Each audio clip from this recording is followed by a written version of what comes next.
Good evening and welcome.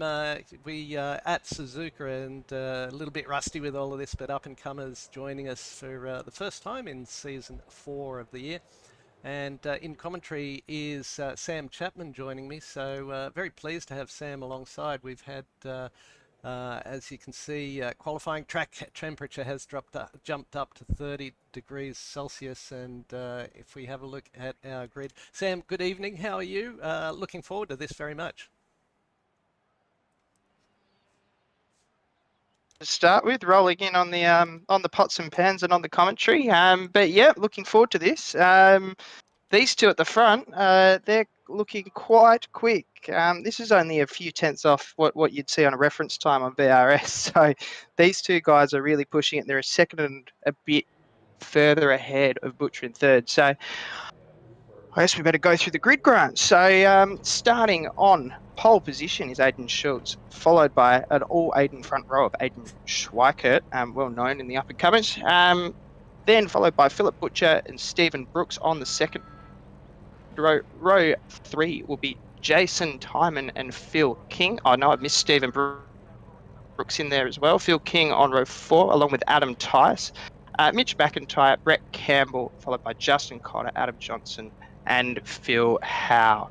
I think there's a few more on there, but I'm not sure if they will be taking the grid because they didn't seem to set a time.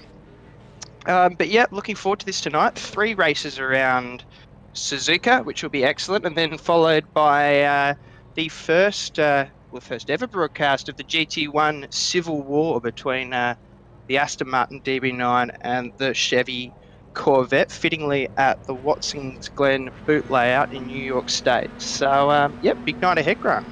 Indeed it is. Antonio Trez joining us from New York, and he's already gearing up for the Texas and Austin, in fact. So looking forward to having that. Let me see if I can get ready to double up. We've got there. Here we go. We're out and racing already, and Aiden's got away well from Aiden. And it should be an interesting race this amongst our up and comers. Yes, it should. Interested to see this fight between the two Aidens, because they were very close in qualifying, and they're both quick. Actually, I have a sneaky suspicion Schultz has driven a similar car to this many years ago. I think he was in F3 potentially, so I'm not sure. Yes, in real world. So this might be a bit close to his heart. Looks like a bit of dust being thrown up behind, but all keeping it together so far, which is good to see. These cars, a lot of fun, and around Suzuka, a little bit of downforce, but not too much. Should be a lot of fun. Oh, and here we go. This is Brett Campbell facing the wrong way, unfortunately, on the brakes, waiting for everyone to go past. Placed us here in the hairpin. Lock that up just as he gets on the throttle a little early. He's done perfectly as you should with holding the brakes, and he's done well there. Steve Brooks there, and I won't focus too much on incidents of people going off track. Boy, I must have. Oh, around he goes. Side by side for the lead as well, Grant, too. It's Aidan Schweikert has just passed Aidan Schultz here. So this battle is on in earnest, and gifted that place back going into the final chicane. So, as I believe that is, who cut that? Was that Schultzy that cut the chicane? Clicked on the wrong thing. It just shifted as I was about to click onto it. So we had closer look. Trezor is completely enamoured by our V8 supercars, which of course are American supercars, being a Mustang. So round 45. What a move there, and then it'll be a lock up into the very. Yeah, the other two doing well not to follow him there. So that's a bit of an invoice to pay. He's down a 3.5 seconds on Philip Butcher. Philip Butcher doing a really good job here too. Still staying on the back of Aidan Schweikert. Oh, apparently we can barely be heard, Grant. Yeah, I'm So, which trying to is tweak that rare up. because we're pretty noisy people. But yeah, no, and Tony, I agree. I think that's why NASCAR keeps trying to make it more like V8 supercars, putting street tracks and that sort of thing on the circuit, and inviting our drivers over. I think it would go off over there. Let's look at the field as well. So. Big movers. Mitch McIntyre up 4 spots into 4th. That's a really good job by him. Right on the back of Aiden Schultz as well, who's had another problem. He's gone around again there. So I reckon Schultz has burnt through his tyres at the moment, and he's really struggling out there right now. So he'll just need to settle it down and see what can be done. He'd be fortunate that I believe there's a reverse grid after this. So.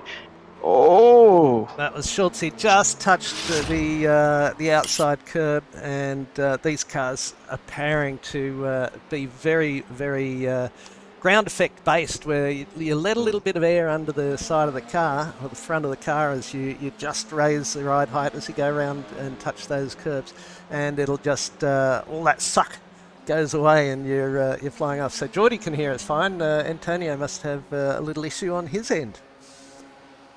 oh, well, there you go. Glad it's not us for once. There we go. That's good. Aiden Schultz getting past Justin Cotter there as well.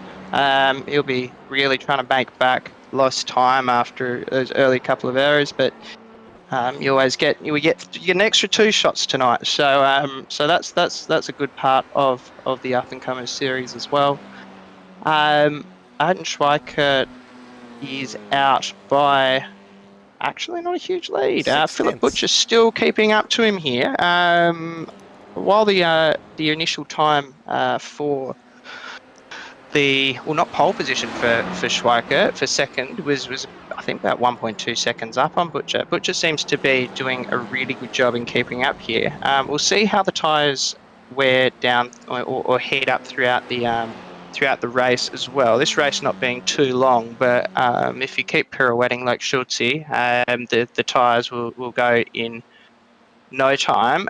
Is it a sprint then race, or is it just the sprint? It's 3 sprint races. Well, I mean, I guess the final one we can call a feature, but they're all effectively sprint races. So it'll be 3 sprint races, and then followed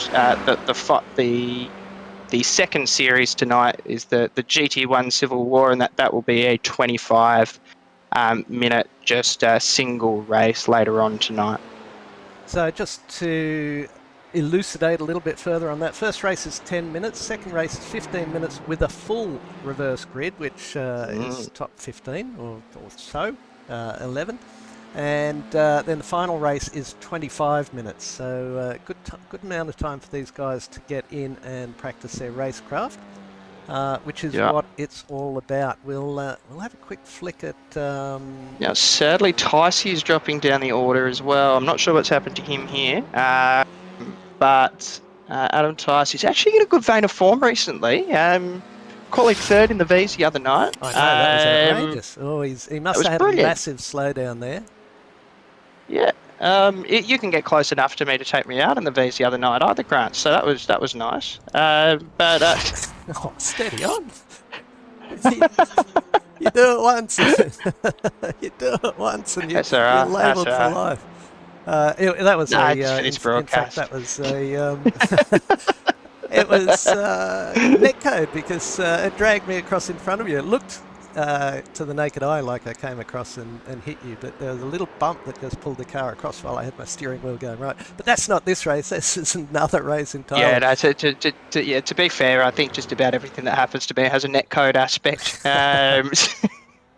It is so willing, though. The Formula V's, of course, that will be Thursday night, and loving the V's. It's been very hotly contested, and a great track choice last week was the Zandvoort track for the Formula V's. Getting into that heavily banked turn 3 was a monster. But let's keep an eye on this track, because we've had a couple of incidents here. Yeah. Brett Campbell. This is going to be a recurring theme in here. Just maybe a little bit too much rear brake bias, just on the throttle a little bit early. Phil King's done something similar. exactly the same place. And round gosh. he'll go, and is that Brett Campbell right behind him? Oh, no. Oh, dear me. Oh, Didn't even see him there, did they? yeah, Phil might be in a little bit of strife there.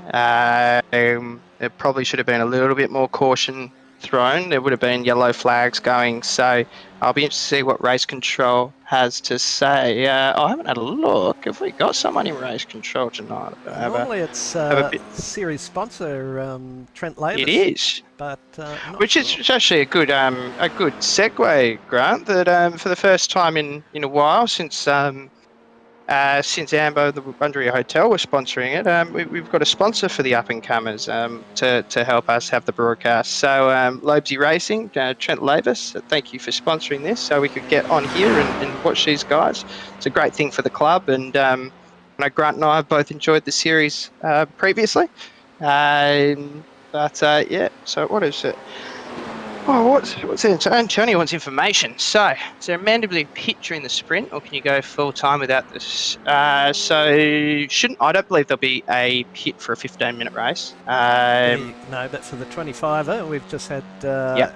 Dunkey has Yep. just confirmed for us that they are given enough fuel to not make it 25 minutes flat out. And that's all part of letting these guys get on to developing racecraft, pit strategy, and the like. So battle up front, Schweikert and Butler. Butler's still keeping him very, very honest out there, which is good to see. These I find these Formula 4s are quite disappointing in the sound that they make. They sound like an old Escort or something thumping down the road, but you can see him just getting dragged along in the draft there. It's only 0.35. Look at that come down as he gets down to here. Ever so critical, this braking point to get in here. Careful not to lift those cars up, as we discussed. The aero just disappears, and he's going to be right with him at the end of the straight here. It's really not an overtaking zone at the end of this front straight at Suzuka. There's fastest lap of the race. Oh, set by Schweikert and taken by Butler. What's happened to Butler? Has he not filled it up? Or is it a slowdown? He wasn't sitting in the... No, he's gone. In the toe. He's packed it up. Oh. Must have had real-world issues. Have we hit the checkered flag, Grant, and missed it? We have. We have indeed. We have. These short races always catch me. Just following the action, we thought we had a big incident, but no, it's a solid second place for Butler there, behind Schweikert. Not much behind Schweikert. What, 3/10? Yeah. So good race from him there, followed by Schultz. Schultz made it back up to third. We didn't follow that trajectory, but at least I believe he did. Yeah, he did. So then followed by Jason Timon, Justin Cotter, Adam Johnson, Stephen Brooks, Adam Tice, who had that unfortunate spin, Mitch McIntyre, who had an issue as well, Phil King, who had that collision, and Brett Campbell. Everyone else was either multiple laps down or didn't make the start. So we will see. Oh, there's still a couple out on track as well, McIntyre and King. So I'm getting ahead of myself here. That's right. And Adam Tice is joining us for the GT1, so we'll find out what happened, because he was a pullover and stop and reset by the looks of it. So we'll see what happened there. Hopefully find out. But nice racing for these guys. 10 minutes, as Zach would say, plenty of overtime here. So still finishing the race at 12 minutes. And Phil King got a little bit of time to make up as well. So yeah, well done to Schultz. We can't throw up the results until he comes across the line, but we'll take this opportunity to just go through some of our other sponsors. So Lobezy Racing bringing us this broadcast. Orbic brings us the GT4s thanks to Pete Matson. We've got Login Systems bringing us the Enduro. And they were just waiting for him to get there. We'll jump through these. M-Wave brings us a link and where you can buy your products. And Flash Graphics is the president, and Player One Sim Gear and Waste Options. So let's get out of there and let's get ready to go all over again. Full reverse grid. So the front couple of lanes will be empty because we had some drivers not compete in that. They'd entered the server, but not ready there to go. So we'll have a listen to these cars as they pull away. Got about 15 seconds to go. So Ambo St John not there. Woods not there. Philip Howe not there. So I think we're starting with Kosh, Campbell, then King, then McIntyre, then Tice, Brooks, Johnson, Cotter, Timon, Schultz, Butler and Schweikert all the way at the back there. So let's have a listen to this.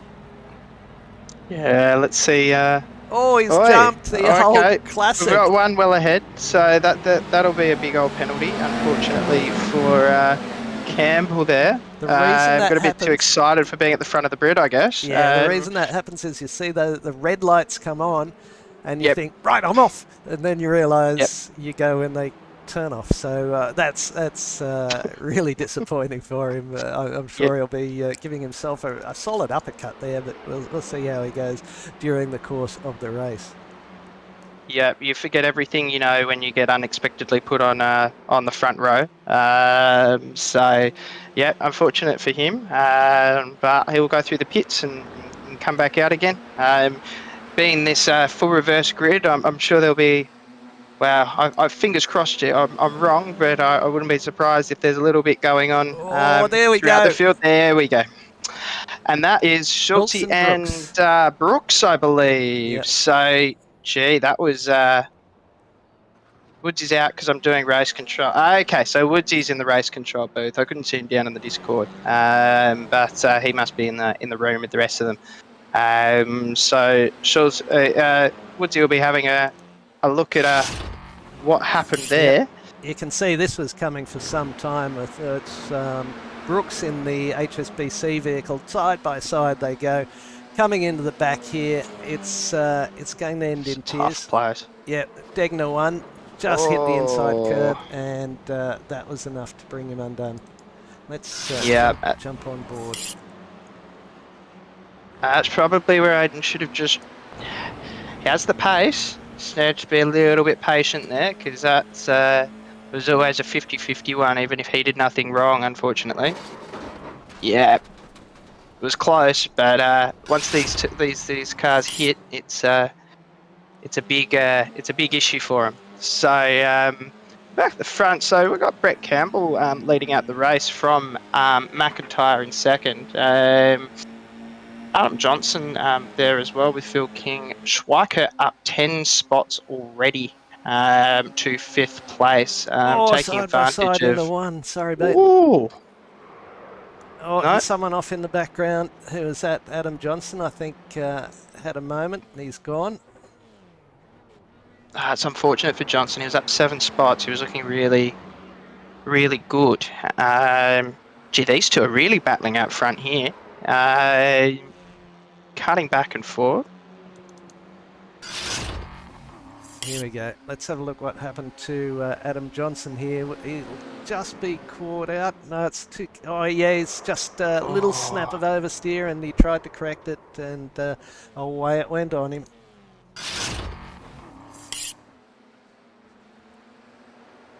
Yeah, the as we keep saying with these with the up-and-comers, a lot of the time these drivers haven't got a lot of experience, maybe not in sim racing. Some of our drivers have real-world racing experience, but look at Schweikert all over the back now of Campbell. But this is a perfect venue for them to learn their racecraft, and a big part of learning racecraft is the old song, know when to hold 'em, know when to fold 'em. There's times you can make a move, and there's times you shouldn't make a move. But Aiden Schweikert's got one of the aforementioned. He's certainly going to have a go at this as he flies right by. Hopefully, he'll have it done by the time they get into 45R. 45 radius. Hello, Trent Lavis. We're wondering where you were, mate, but we've already thanked you. Oh, that was flirting with danger as he just touched the outside curb there as well. Thank you very much for your sponsorship, Trent. It's greatly appreciated, I'm sure, by all these guys. Yeah, it wouldn't be Aiden fighting his way through the field if there wasn't a spot of danger. We're We'll see what sort of times they're doing when they cross. So, yep, 2:02 for Aiden there. Although I think with an off track, he scored purple sectors in everything, all 6 sectors except one. So it's showing the pace that he's got out there at the moment, and he's going to be trying to hunt down Mitch McIntyre. Plenty of time for the race to that is left. So he sits back. He's relatively patient with it. We've already lost a few drivers that are sitting in pits or have jumped out the car now. I think we're down to 8 on the circuit. Starting to fan out a little bit other than this this front two very battle. wide McIntyre, very wide through Degner 2 there, and now Schweikert is all over him. Oh, and he's lost it through there. And Schweikert's hit him as well, so he'll have a bit of damage from that. So see what's happening to McIntyre, right? But he's jumped back a little bit. Yep, he's jumped to pits. So okay, this was really unfortunate for him. He was having a really good race until then, but yep, he's just overcooked those rears, and that's the overcooking of the rears right there. And he's gone into the next corner the same way he normally does, and they've just said no, unfortunately. I think as well, at least in the first race, it was much hotter on track than what they were doing in quali. I thought it was about 35 degrees or something. Yeah, still 31. So it's only 20. 31. So I think it was about 20 on track, 22 on track earlier. So that will have an impact there as well. Yeah, tough combo tonight, Trent, but I think a good combo. There's nothing quite like open wheelers round Suzuka. Not huge amounts of downforce, but a little bit. Suzuka always provides pretty good racing as well. So Campbell sitting on the back of Schweikert here, but no. Ooh. I have the tyre sounds wound right up, which you might hear. It's one of the few ways of actually getting a real feel for how your car's driving. And for any of our up-and-comers who watch this back who haven't gone into the miscellaneous and the sound setup in iRacing, do so. Turn your engine down and your tyres are right up, and you'll have much better idea of when those tyres are going to let go on you. And these things seems to be all the time with that hot track temperature. Yep, that's a great tip, and it's one I use as well. So yeah, especially if you don't have that other sorts of inputs that might give you that information. Good battle here as well for 5th. 4th, in fact. This Cotter and Butler. Oh, 4th even, yes. So Cotter and Butler right on the back of each other. So what happens with these? These guys up here are all up quite a lot of places. 9 for Butler, 7 for Cotter, although we'll say some of them due to incident. And some due to the fact that the front 3 rows were just about empty. Oh, he's got a good run out of there, and he's right alongside. So who's going to choose? He's going to have to find some space further out to the right there if he wants to get around this next corner. Here he comes. He's got the pass done. Very nicely done. Don't touch the outside curb because that'll bring you undone. And now will Cotter come back at him into the Casio triangle? No. Oh, and that was someone off as well. That's Campbell who was right up the top there earlier. How good do those gold cars look as well, by the way? As Aiden Schweikert sets the fastest lap of the race at 2:02.15. Significantly faster than pretty much anyone else on the circuit. Closest to the person would be Schultze in 9th place with a 2:02.9. Yeah, unfortunate for him there. He was nowhere near pulling it up there, but a momentary lapse of judgment. The chicane sequence there comes up on you very quickly, and you've got so long to think about it. You're thinking about it, then it's there, then it's too late. So Very easy to do. Schweikert now with a 3.7 second lead, and then Tyreman is about 3 seconds over Philip Butler, and Justin Cotter is about a second back from there. Yeah, absolutely. I will say to just, yes, it would be hard to get rid of the complete tyre life out of these tyres, but you will still be able to heat them up and lose a bit of extra energy out of them. A bit of extra oomph that you're expecting, even if they have a lot of tread left, I guess. How far is Schweikert out by now? He's out by what, 4.5 seconds. So these gaps really pulling out now with 5 minutes left to go. I considered doing some calculations, but that could be embarrassing, me doing maths on air. Especially if maths is not your strong suit. Zach keeps saying. He's very well, that's proud. what his teacher told him, right? Well, it was his brain surgeon. He had some issues with a young fella, and they kept saying, "Oh, you won't be good at maths," and he loves proving him wrong every time he opens his mouth. So bless you, Zach. Good to have you on board. Thursday night, I believe he's back. Maths. No maths. Yep. Zach won't.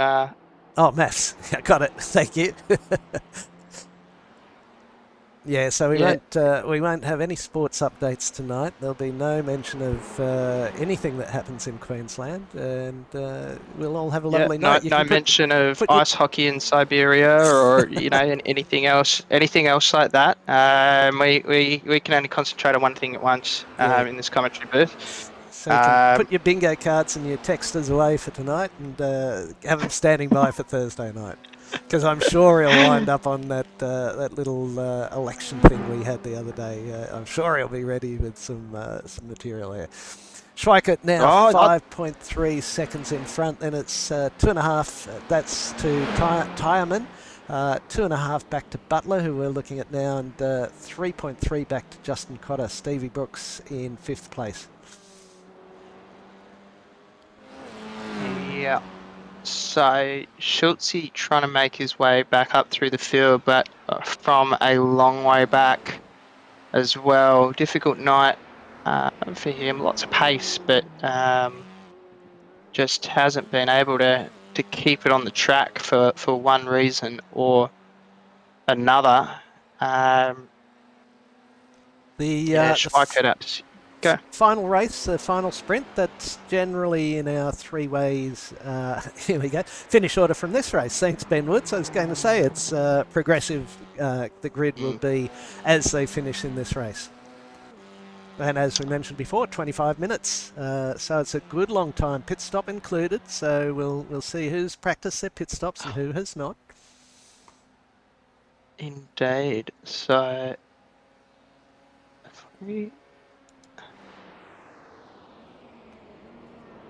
Schweikert still with the fastest up the race. He's in the ones now, a 2:01.8.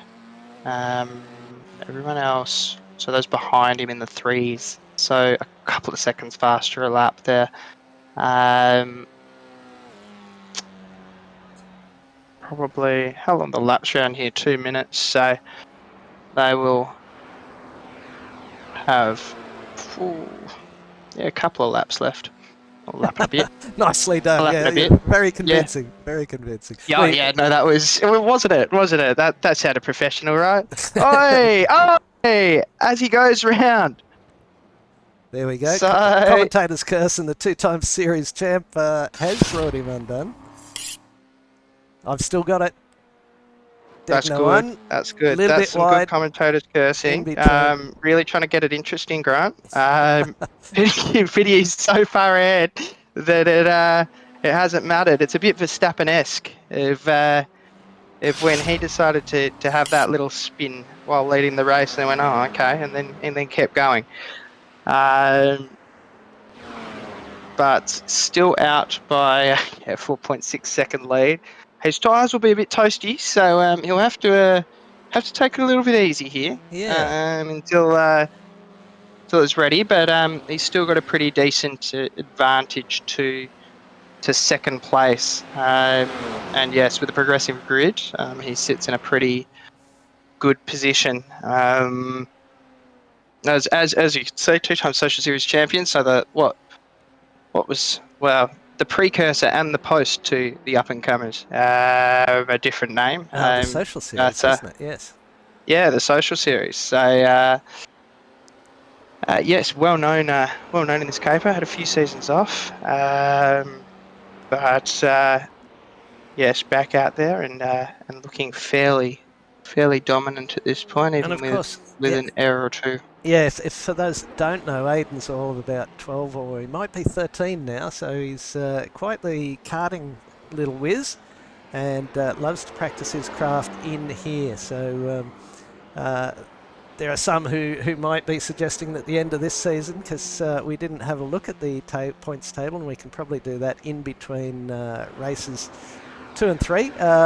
He's leading this by this series by a significant amount of time. So the qualification for this series used to be 1400 I rating and under at the start of the series, but we're running out of people with I ratings that low, so it was opened up a bit this season. And so here we have Aiden Schweiker. Brett Campbell's had another moment, so just in we go again, and too much inside curb, trying to recover it, too much throttle, trying to get on it, and around it goes.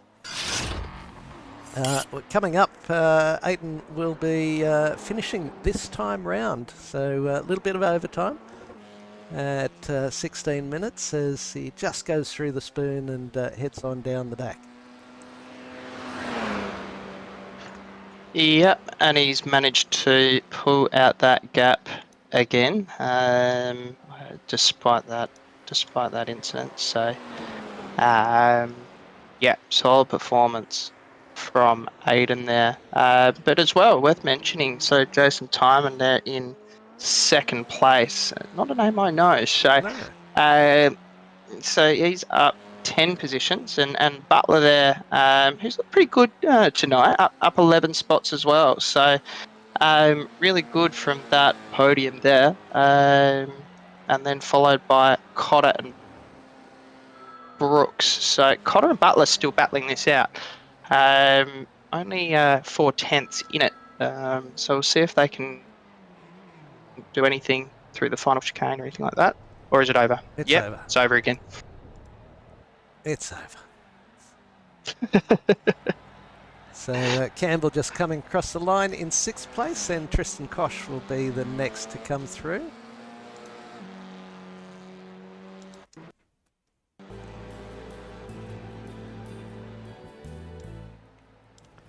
And through they come. So nicely done for the second race of the evening. So they will be lining up very shortly. And I'll see if we can get a look right now at our championship tables coming in. That should have been something a bit more like that. And you can see Aiden Schweikert having a really good run of it, 331 points, leading out Adam Tice, 304, my race number. Aiden Schultz is running in 3rd place, Phil King in 4th, Adam Johnson 5th, Tristan Koch 6th, Philip Butler 7th, so you drew attention to him. Scott Craig, Mark Clifton and Jamie Budd rounding out your top 10. So nice work from all those guys, and once again a big thank you to Lobezy Racing for the sponsorship of this series. We'll have a bit of a look at the weather. That will change very shortly. So let's have a look at the results of that Constellation race. And sprint race 2. Schweikert, convincing winner, 9 seconds ahead of Jason Timon. Quite appropriate tyre man in a racing series like this. Phil Butler came in 3rd. Justin Cotter was 4th. Stephen Brooks, then Brett Campbell, Tristan Koch, Phil King, Aiden Schultz and Adam Johnson took us back to 10. Adam Tice was a lap down, so I think he's having some technical issues in there, and that seems to be not going his way tonight certainly won't help him in the championship. No, that's unfortunate because I think you said he was second in the championship Yes. as well, and not all that far behind Aiden either. Only 27 points behind, and followed pretty closely by Schultze behind too. So those two, at least so far, are going to allow Aiden to gap them a little bit at this point. Yeah, so we won't have those results until they'll be updated by Adam Lavis, who does such a wonderful job. Yeah. They'll be So- updated overnight, I would expect. I So- would expect, Yeah. although he has been known to do live points before in the finale round. So Yes. maybe he's decided, you know what, I'm fast enough around Watkins, Glen, and a GT1. I'll do some points as we go. Have you We had will- a dabble in the GT1s yet, Sam? Yeah, I had to because they came up a couple of times, the Aston Martin GT1s and the production cars Yes. last season. So there was it was Magna Core and Bathurst. Yes. So definitely had a dabble in them. Good fun. I haven't tried the Chevy, but the Aston's good fun. Super quick. Yes. As no as driving well. aids, so out you go. Yeah, I think they've got a little bit of TC. Traction control but only. yeah, Yeah. yeah, but no. It's the brakes that get me. I'm used to cars either with ABS or that don't go fast enough to require it. So definitely a difficult car, but they'll be and they sound awesome as well. They'll be great around Watkins Glen. It's going to be a great track for them, and I think it's been getting a decent showing in the GT1s as well. So as we see the grid pop up for the final race, obviously the same as the finishing order for last race. So Aiden Schweikert there in pole position, with Jason Timon next to him, Philip Butler followed by someone, because it's all Justin gone Cotter. really Sorry, I'll do blurry the rest for of me. this. Stephen Brooks. Yeah, but you know what my internet's like, Grant. It's it's decided leaving me. no. So Stephen Brooks and Brett Campbell on the third row, Tristan Kosh and Phil King on the fourth, Aidan Schultz and Adam Johnson the fifth. I haven't had a look recently to see how the GoFundMe's going for your fuel, your internet service, but then Ticey and McIntyre. Could be some interesting strats here. Fuel is limited by setup only, so you can pit after lap one and get into it. Very interesting. I don't want and they're that. away. I want that. Yes, we're away. Alrighty. Schweikert leading them away. Yeah, quick gap there. We will. I need to preface that the gap between the up and comers and the GT1s is about 40 minutes, so there'll be quite a bit of nothing going on. Oh, have a look further back in the field here. This is as tight as you like. Oh my word. Up through this really tricky S's sequence. I don't think I've ever gone through there and thought, yep, nailed it. You're always compromising one turn for the next or the next for this one, and a really tricky sequence to get done. It's a challenge, certainly. And the boys have all got through there saying, oh no, two side by side in the Degners. We've seen that does not work. Number two under the bridge, under the crossover. And this is Campbell and King, I think, and King and Schultz as well. Yeah, there's Schultz here around the outside. Schultz has gone deep. He's locked up the rears going into that corner there, and he'll still keep a nose in it. And we'll get past King there. That's quite the move to sort that out there. But now a little bit back on Campbell ahead. Yeah, touch of the outside, and he's put the brakes on King, and that slowed everyone up. Who's that's gone around? That will be... would be Timon, I think, is it? Yes, it is. Yeah. That's unfortunate for him. Yeah, it is, because he was starting on that front row as well. So far having a really good showing, so unfortunate, but he's got time. It's a 25-minute race. He can decide either to pit now or just sit behind for a while and pit later in the race. So he's got a bit to play with now. Yes, he does. Schweikert working This his battle way for out. third is just on in, absolutely on here, between Cotter, Campbell, and Schultze. Schultze trying to make his way up 4 positions already. So big moves by him, very aggressive in that first lap. Oh, he's gone wide. But Not Schultz, but the other bloke. yeah, so that makes 5 spots for Schultze now. Campbell going wide there, allowing him through, and now he's right on the back of Justin Cotter. So already looking at the podium positions here, Schultze once again showing he's got the pace, but doing it in style, let's say. It's He's look how all closely he's following. He's hurrying up Justin Cotter right now. Watch for the dive into the hairpin. Yeah, let's see. Locked up the rears there last time. We've seen a number of people go round here. Oh, there he goes. That's bang. clumsy. Oh, no. And that's taken out Campbell as well behind. Oh, dear. Yeah. This corner's been the killer tonight, Grant. Like I don't know what it's been about it. It's just been on through there. Yeah, that's unfortunate. The fortunate thing about this race, you can go back to pits, fix up his car, and come back out again. He's got the pace, so if he's sitting, even if he's at the back, he can make up a lot of pace. And once the rest of these guys pit, I wouldn't be surprised if he's right back up in those podium spots, as long as he doesn't have another issue. But yeah, let's have a look on board. I've gone back a here. So this is going into the first corner. So that's, I think this will be a good. So that's where he goes wide through there, going past Campbell. So that was, yeah, I have to agree with you, Antonio. He's probably need a little bit more patience there.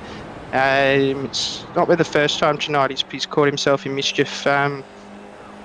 In, you know, a slightly sort of risky move, but I think he can see it slipping away ahead of him. He knows how fast Aiden Schweikert is, and he's just desperately trying to get through. But even this is super close to the car ahead through Ignis here. Good exit through there, and still quite a long way back. I have a feeling there's a little bit of movement under. Yeah. So that, from that view, it does look like it's all on Schultze there. It does look like the KFC car of Cotter potentially started braking a little bit towards the corner, but he's perfectly allowed to do that, especially given as he wasn't alongside or really too close to alongside. So we'll see what he can do from there. Really unfortunate for Cotter as well, because he was having a really good race there, yeah, unfortunately undone. We'll just have a look at overhead, and you can see he's so close, and it's a classic overtaking spot, but he's just nailed him. And the reason why that is such a classic spot is generally you're turning and trying to brake there at the same time. So you come in, you take as straight a line into the outside of that part of track, and it's so tempting to just throw it down the inside. And if you can stop it and get it turned and block the other guy off a little bit, it'll be a very successful overtaking spot. But I think I probably summed it up properly to say it was a bit clumsy. He just didn't have the space there to get in. Indeed. So he's gone through the pit lane to sort himself out then, along with Cotter and Campbell. So they're all bringing up the rear of this field at the moment. Kosh and Tice have both pulled into pits as well, so it'll be interesting to see where they pull out in comparison to these guys that got caught up in incidents early on. Interesting, the pit lane time was 28 seconds for Schultz. And as far as I can tell, the gap to the front is only 40. So that there is still a bit of where... Oh, what's happened here? Oh, I think he's had another incident. Schultz. All right, let's have a look. Goodness me, not his night tonight. Not sure how far this is taking us. Gold car is Schultz. just around he Yeah. goes. Yeah, that was coming into the final section. Oh, he's doing the Olympic rings of the Audi logo, I think, at the moment. He's just looping it and looping it. Oh, he won't be a happy chappy in that car right No. now, I can't imagine. All the potential right there, but just unfortunately, just getting into a little bit of mischief with trying to push back up to the top. But we'll see what happens. He sits now 10 Sorry, seconds Adam behind. Johnson. Oh, Shouldn't have gone to you, should I, Adam? I apologise. oh no. Yeah, and if Schultz is going to come into the booth, I better get the 7-second delay on order. It might be a little bit fruity. But in all of this, Aiden hasn't gone away too far.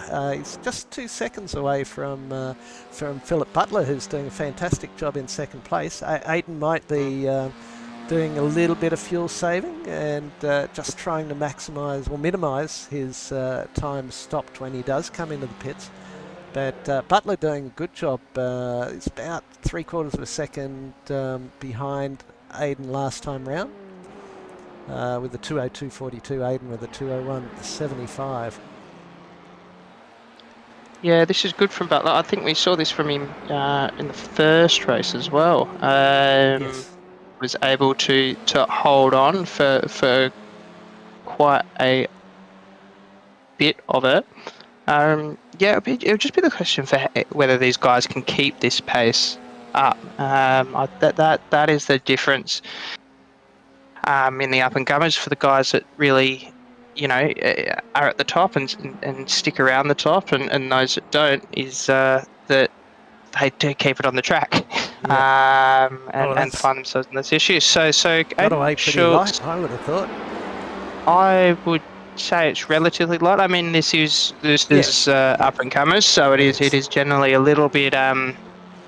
While penalties are given out, they're sometimes a little bit more lenient given the sorts of people involved, and they might still be learning. It is a bit of an educational series, but yeah, I would say that's pretty fortunate.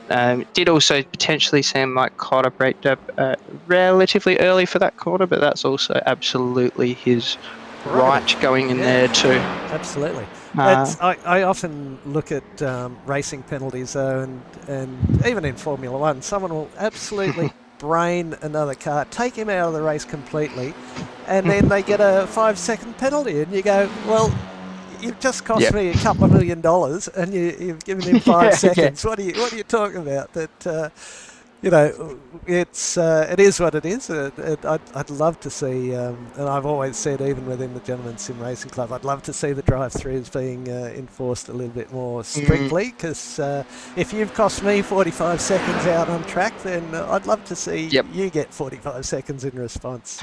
And not you personally, Sam, of course, because you're an impeccable driver, but the bloke who did run me off. I have my moments, but yeah, no, it's a great. I think we've actually been in the race controlling team as well. I think we've come into this season, you want to be relatively strong on penalties. The thing with a drive-through, and it's something we discussed, was that as soon as you hand out a drive-through and they go through the drive-through, it can't be reversed or discussed later on. No. So you have to be very confident, I guess, in that decision. And, like we often are, but sometimes, you look back where you have a protest or something like that. And from a different point of view, and you see the inputs and that sort of thing, it can look, quite different. So, I think that's some part of the reservation with handing out drive-throughs. And I think that's somewhat fair. But yeah, we've seen. I mean, I think I saw a 45-second penalty the other night, so that's getting up there. Yeah, but I tell you what, though, if there were a few drive-throughs going through, the standards of driving would increase incredibly, because you wouldn't want to even open yourself up to that possibility. But Antonio raised a really good point here. Butler is right on the back of who are we looking at? We're looking at Kosh and Tice, but Butler 4 seconds back from Schweikert. But Kosh, has been sitting in the wheel tracks of Adam Tice, and these two have both pitted already. But this is the closest battle on track, and it's looking pretty spicy. It looks like Kosh is almost willing to sit there and wait for a little error, a little slow down. This might be his chance here, because Tice was just a little bit slow getting out of the spoon there. Mm-hmm.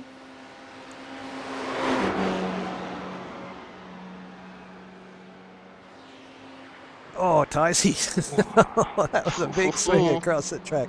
Butler being Kosh being really sensible in the way he's going about things. So doing a really, really good job in there. Schweikert set the fastest lap at 2:01.36 last time round. Just a lazy 2 seconds quicker than Philip Butler in second place, 5.75 seconds back. Yeah, really quick time there, like less than 1% off what you'd be looking at as a real reference pace time from some of the quickest guys. So that's very, very quick out there from Aiden, and significantly faster, other than Schultz than anyone else out there. So we'll see. Gee, these guys are really fighting it up.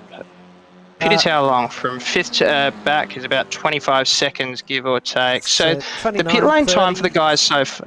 Yeah, that's the numbers I've popped up on the tower there. But bear in mind, in that same instance, the car takes, it must be 8 or 10 seconds to get from pit entry to pit exit on the racing line. So you can work out what that would add to that time as a difference. So yeah, it'll be interesting to see where these boys end up after the pitters go in. And I'll pop up, now that we've got that out of the way, I'll pop up the gap, which takes us back to reference to the leader. Yeah. So there you go.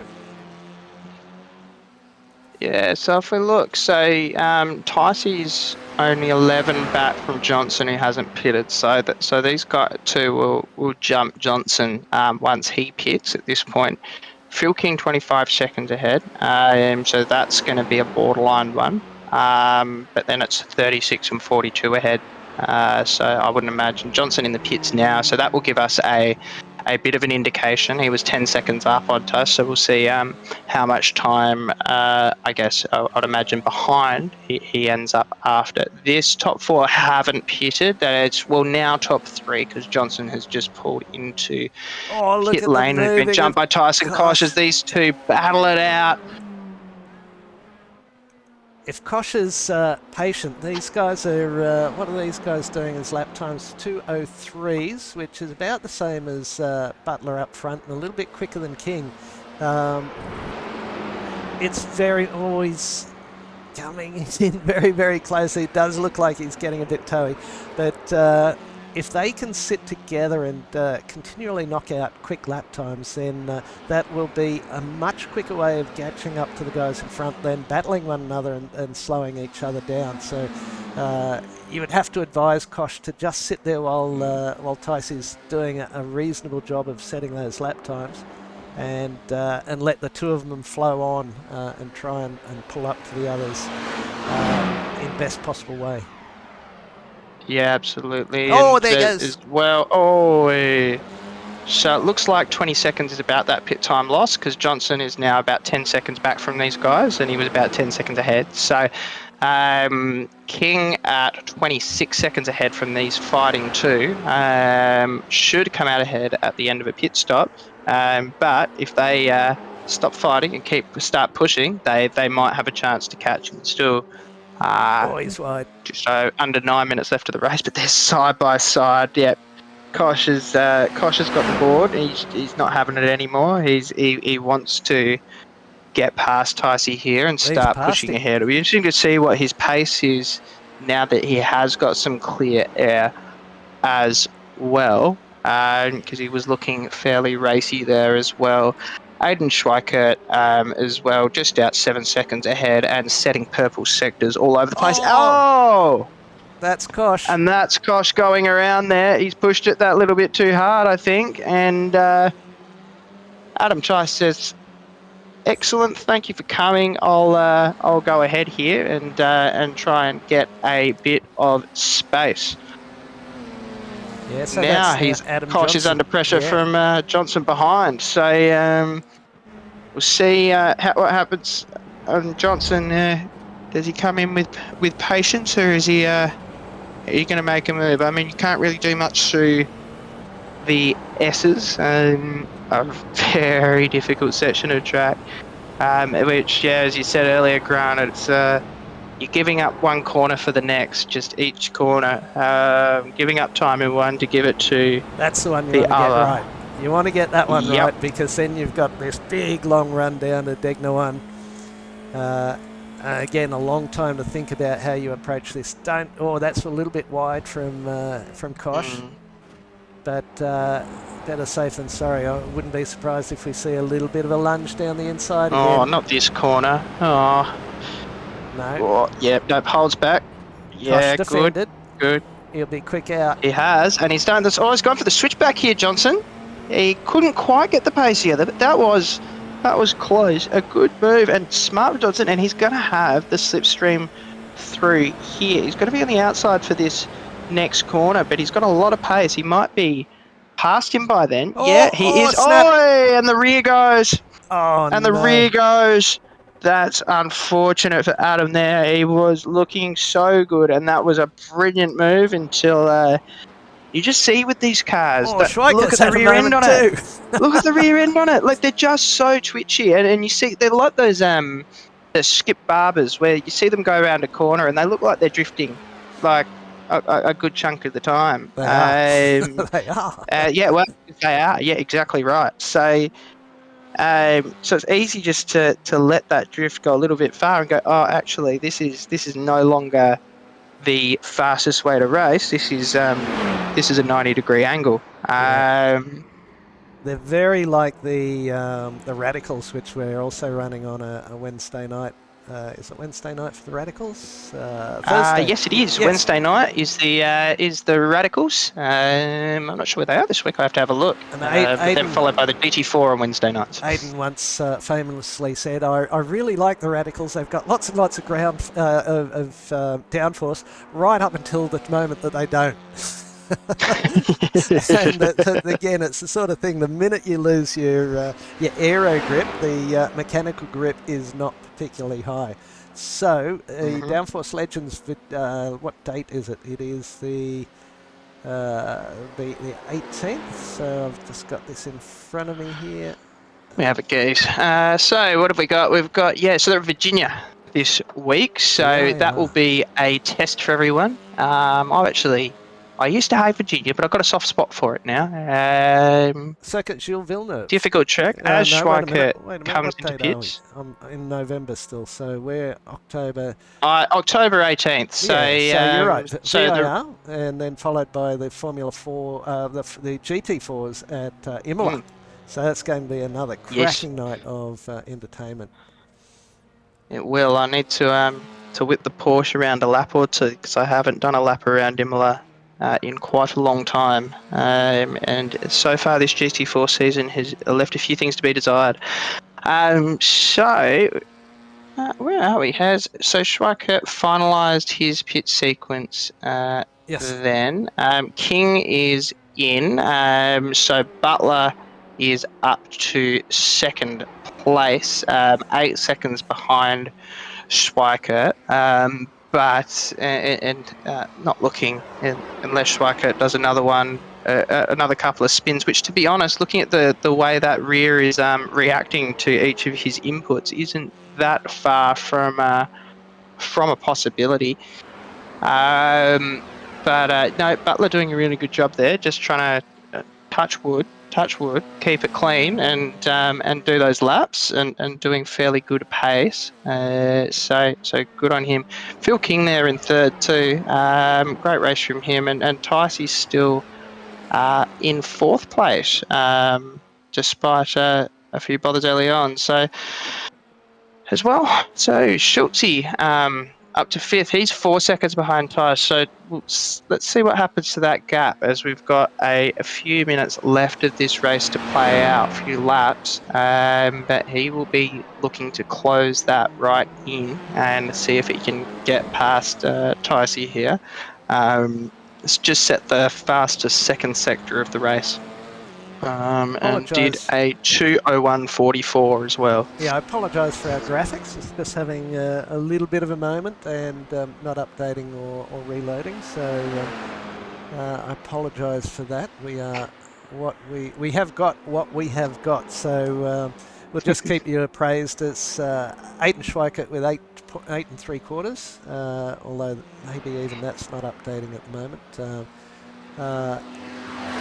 Philip Butler. So I would say remaining, as far as I can tell, I've got SDK open as well. We've got a couple of minutes remaining of this race. So I'm not sure if that's white flag in the air. I'm running at about 144p, so I can't quite tell. But regardless, Schweikert out in the lead by almost 10 seconds now.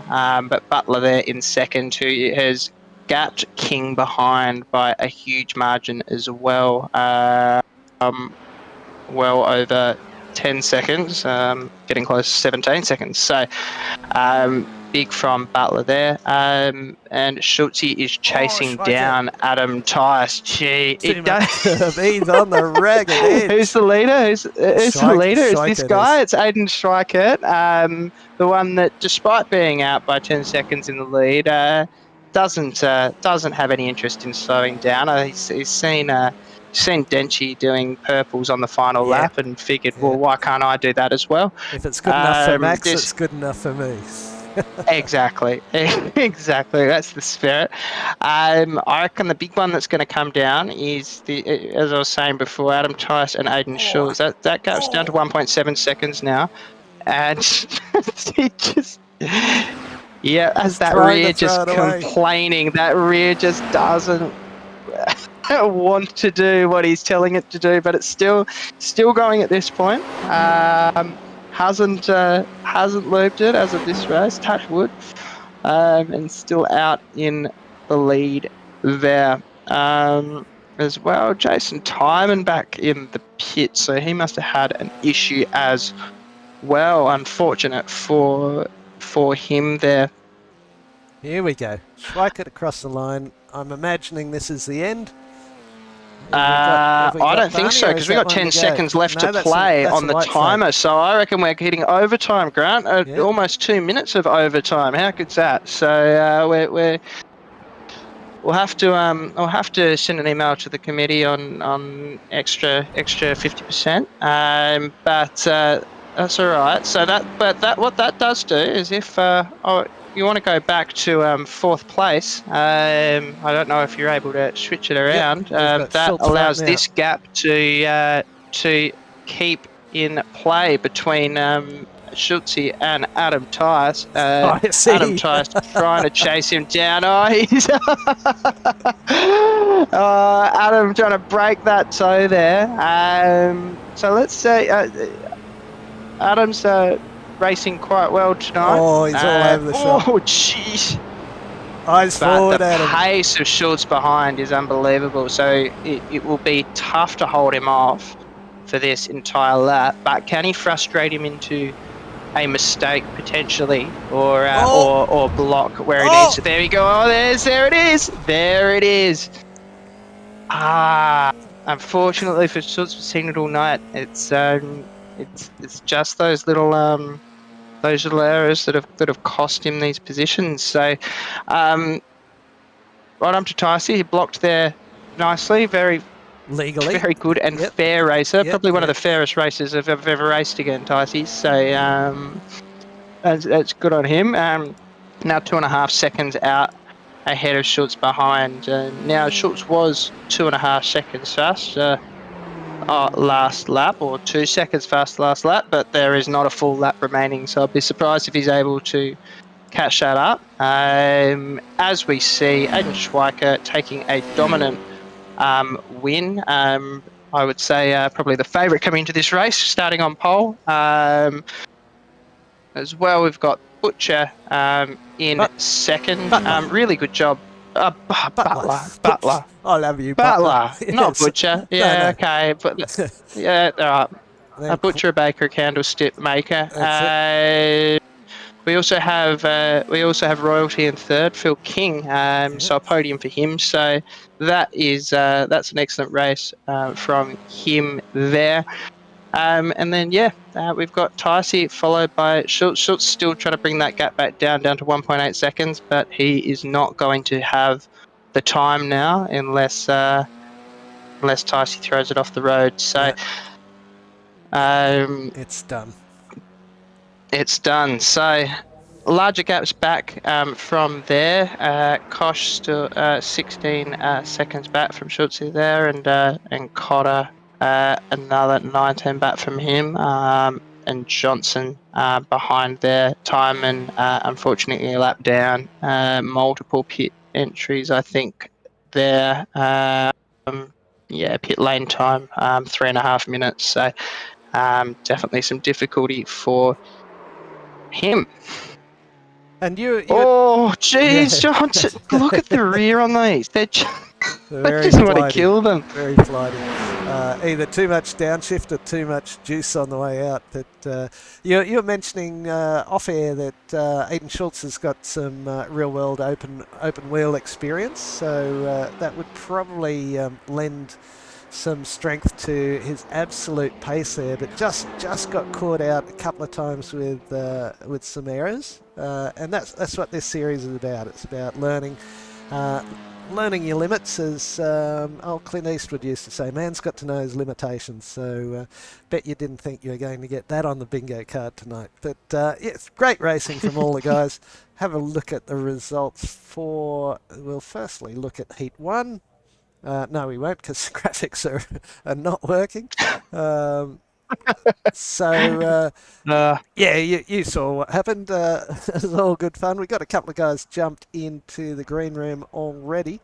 So I'll drag in Aidan Schweikert and Philip.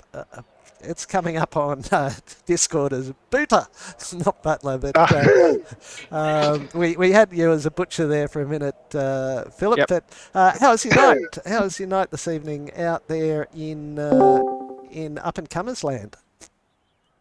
Yeah, it was good. Really enjoyed it. Aidan just too good today. But yeah, no, I had a real top race. Just need to minimise some mistakes. Yeah, well, you weren't the only one. There was plenty of people coming to terms with the error generators that do exist around this track. It's a tough combo, would you say, for the up-and-comers? Well, I bought this car yesterday. Okay. And I did half a dozen laps yesterday, and I did a official race today before jumping onto our server, and that's helped. So I think that's been a good run. Excellent. Yeah, well, it's all about learning, isn't it? And you're the speed reader of the up-and-comers by the looks of it, jumping in and giving it a good go. And you had good pace throughout the course of the race. I think that last race, your best lap time was about 0.6 down on Aidan. We know how quick Aidan is. So I'd say I'll give you an A for your efforts tonight. I think that was a really good effort, considering your dog ate your homework and you had to do it all over again. Yeah, it's it was a good run. I really enjoyed the racing. We got involved in some nonsense in race steel and fought our way back, so that was fun. Yeah, well, you were. Look at this. The points are being updated even as we speak. But you're running well in the series. I think with what were you previously? You were third coming into tonight. So you've been enjoying the series. Have you? I expect you've done most of the series to this point in time. Yeah, I've only missed Zandvoort because I don't own the track and I didn't own the car. Right. for that one. So that was the 86 around. Oh no, Zandvoort was No, this car. Yeah. yeah, Yeah, so that would have been Yeah. quite a challenge. I would imagine we had the V's there last week, and getting in and out of turn 3 in a little open wheeler with not much downforce was quite a challenge. So are you newish to our group, the Gentlemen Sim Racing Club? yeah, really brand new. Joined, I think, the week before this season kicked off. Brilliant. So How did you find us? I'm teammates with Aidan Schultz on in Quantum Copy with that. the Golden Octopus. Yep. So yeah, he's gone. You need to do this, dude. And I've gone. Oh yeah, that sounds like a good idea. Excellent. All right, great to actually we've got plenty of time, so if you want to hang in there, we'll try and get back to you. We've got 40 minutes before the GT1s blast off, but we'll head round the room a little bit. Sam, have you got anything for Phil, or do you want to move on to someone else? Oh, I just want to say, congratulations. It's a very consistent night, 3 podiums. Obviously had a bit of mischief, but you had less mischief than everyone else. Why do you think, I guess you're a little bit more consistent than some of the rest of the field? Yeah, I think it was just a little bit of luck. The mess between turns 1 and 2 in that second race, that could have been major car damage. So I think I was lucky to get out of it with a bit of wing damage and still be able to produce a reasonable lap time. So yeah. And Phil, and what, did you have a pit strategy going in, or was it just sort of play it by ear? It was a bit of play it by ear. I was trying to conserve as much fuel as I could and still be reasonably quick and try not to let Aidan get away from me, but that didn't work. So I just kind of left it for as long as possible, and I looked at one of my boxes here, and I saw 3rd and 4th had already pitted, so I've gone, I don't know how long the pit stop is for this, so I ducked in and found out that it was only a very short pit stop, so out I went, and it's all good. Excellent. Have you got a cockatoo or a cockatiel there, or is it the kids? I've got a granddaughter sitting behind me, and there's normally a dog floating around, making a little bit of mischief, but yeah. All right, that covers that off. Great work. We might jump over to your teammate, Aidan Schultz. Aidan, welcome to the commentary. Do I need to put on a 7-second delay here, mate? Mate, the amount of penalties and the amount of times I ended up in the wrong direction tonight, probably more, to be honest. We'll put you on a 40-minute delay. How about that? Mate, yeah, I tell you what. You certainly had an eventful evening. What did you make of it? Tried too hard. I got home really late, 20 minutes left in the practice session. I love this car and track, and I put it on pole, and I just nuffed everything, to be honest. It was terrible. I've got nothing left to say on that matter. That we should have moved forward and got a lot of points on Ticey, and possibly been able to beat Schwerke there at the top, but that was always going to be a battle. But hey, at the end of the day, you live and learn, and I think after the first race starting on pole and then making that mistake just touching the outside curb in race 1, which put me to the back of race 2, I was probably a little bit exuberant in race 2. Good lad. And then race 3, we all saw the incident into the hairpin. I got a 5-second penalty for that. Yeah. Yeah, it is what it is, mate. You know, it's a long season. Just another one of Schultz's nights. What was your read on that move into the hairpin? Did you just misjudge it, or do you feel the other driver played some role? Well, look, it's hard to say, mate. I'm not going to point fingers at anyone. I got the 5-second penalty, and race control always deems that, so you've got to respect that decision. I did say to Ben, I felt like when I made the move, the other driver sort of beelined to the apex, but apparently there was a bit of net code, and I just touched his rear wheel. So, you know, I probably could have just backed off and waited a little more. So that's completely on me. You know, if I don't put the car there, it doesn't happen. So you got to accept. I was trying too hard. I started pole, as I said, didn't have the first good 2 races, and just tried a little bit too hard. I really like this track and car combo, like 2-minute flat or 2-minute 0.5s generally around here. So yeah, mate, I'll put that on me, and yeah, just move on to the next one.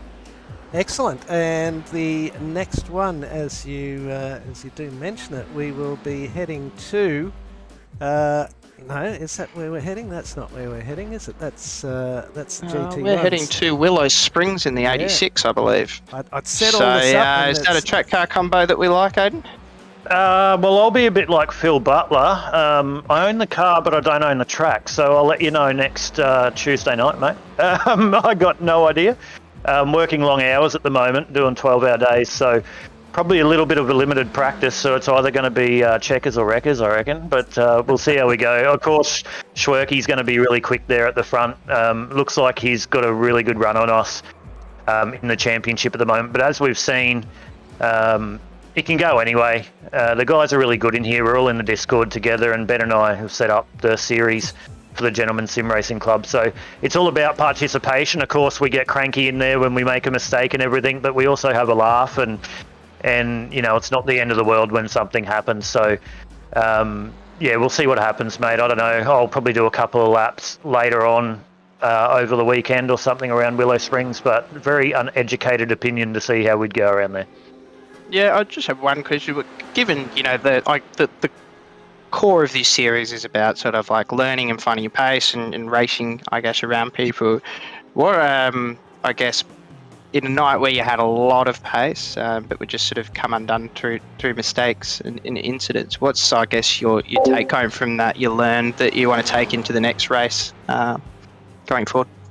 Mate, from a lot of real world racing for 20 odd years and stuff like that, I already know, like I came in underdone and just sort of drove too hard, and I knew I could have used the car pace. You know, it is up and comers, and this just goes to show how good this league is, because I was in GT3s a week ago and won and podiumed the GT3s in both of the races in the AM split, and then Schwerke, he can do the same thing as well. So Ticey's there and thereabouts as well in it. So it just goes to show that it is up and comers, but there's some really quick guys, not necessarily ones that do a lot of officials, etc. So the racing's pretty good. So participation levels have been good this year as well, which has been really good, a big jump on last year. So I'd entice anyone that's watching the broadcast to come in and have a go. We don't have an iRating cap rather, although we do it on lap time and just have a look. Obviously, if you're too alien-like, then we'll say, look, you know, just sort of step back a little bit. But in saying that, you know, guys from this series, and I did mention, and I'll do that, I was excited that I got a win at Laguna Seca in the GT3 Pro-Am the other week. So you win here, you can also win in the other splits within the GSRC. So jump on, have a run with the guys, and have a night where you can just chill out and be in Discord without being really, really serious, and have a chat to the guys, get to know each other, and yeah, have a bit of fun, bit of a chinwag. Absolutely. No, well, thank you for that. And I guess speaking of alien lap times, it's the other Aiden that was sitting on the front row there. Aiden Schweiker. Joe and I haven't spoken to for a little while now. Good night from you, mate. Doing well in the championship. How'd you find it out there? It's sort of outside of that reverse grid. It seemed not too bad for you. Relatively easy, other than a few sort of spins here and there, but you're already far enough ahead. Yeah, it was a fun night. I was looking forward to some battles with Schultzy, but unfortunately that didn't quite happen. I see that you guys saw my 360 that I did in that second one. Oh, it's sort of there, Aiden. Yep. Very Verstappen-esque. Couple mistakes. But I was just warming the tyres mainly. They got a bit cool. Yeah. No, good stuff. Aiden, while we've got you, we're just we're going to continue the word of the week for Aiden Schultz, and the pronunciation of your surname, please. It's Schweikert. Schweikert. It's a tough one. Yeah. Yeah, that's word of the week for Aidan Schultz, Schweikert. But We actually, sorry to cut in, Grant, we actually spoke about this during one of the races, and I said to him, I'll still get that wrong next time. So it'll definitely I think there's a couple others too that I'll get wrong as well, but I'll write that down and put it in the memory bank. But I'll let you keep going. That's all right. And whilst we've got you, what's the name of the sponsor? Oh, don't throw me under the bus. All good. Bit of fun amongst commentators, I hope. He'll never talk to me again, but Lobezy. I can say that last week wasn't one of my best. I'll own that one. Lobezy Racing, of course. If it makes you feel any better, Schultzy, I think I heard you go after Liam as well on Trent Labus a number of times. So it's a bit of a sticking point for you, Gilly. It is. I do like to try and pride myself on getting people's names right, because I got two very simple names, and I like to think I can do people with courtesy. Can everyone just be called John Smith, and then we'll be right. All right. We'll be right. Yeah. Excellent. All right. So you were back with Aidan there, Sam. Would you like to continue your discussion that was so rudely interrupted? Oh, it was so rudely interrupted. It's so rudely interrupted that I can't really remember what I was up to. But I guess what's next for you? I mean, we've seen you a bit in up and comers and that sort of thing, but fairly rarely outside of that. Is there anything else you're racing at the moment? Any real world racing that's going on in karting? Yeah, well, I jump in the radicals sometimes. Last season I did the Formula Ford, but in real life, yeah, I'm leading the club championship for one of the local tracks around where I am, and we're planning on doing some Australian karting championships next season. So just finding races, state titles and stuff that we're doing. Fair enough. So a bit on the agenda for you. What class do you racing in karts as well? Just out of my own interest. I wrote K3 Junior Light. Yeah, it's one of the biggest ones in Australia. Yep. Cool. So and then I guess thoughts on next week. Willow Springs Toyota 86. I mean, my view on that is very, very positive. I reckon there'll be a lot of fun around there. But have you done any laps around Willow Springs? You like the 86? I don't even own the track, and the 86 is not my favourite, so it'll be a tough one. I was happy to hear when Schultzy didn't know what you were talking about either. So it'll be interesting. Hopefully I can get my head around it soon. There's points. And good timing from Grant there with the points. Oh, look at the lead that you pulled out there. You're less than 30 before, but now 455 plays 384 from you there, Ty. So you haven't got to yet. 71 what's that? 71 points by my reckoning. Good maths. Good maths, Grant. That's quick maths right there. But followed closely behind by Schultzy, so that Adam Aiden fight there, lots of A names in that top three, is absolutely on. Phil King there in fourth, Adam Johnson in fifth, you Philip Butler in sixth place, the first person to have missed a round in that list as well, followed by Tristan Kosh, Jason Tyman, Justin Cotter, and Brett Campbell.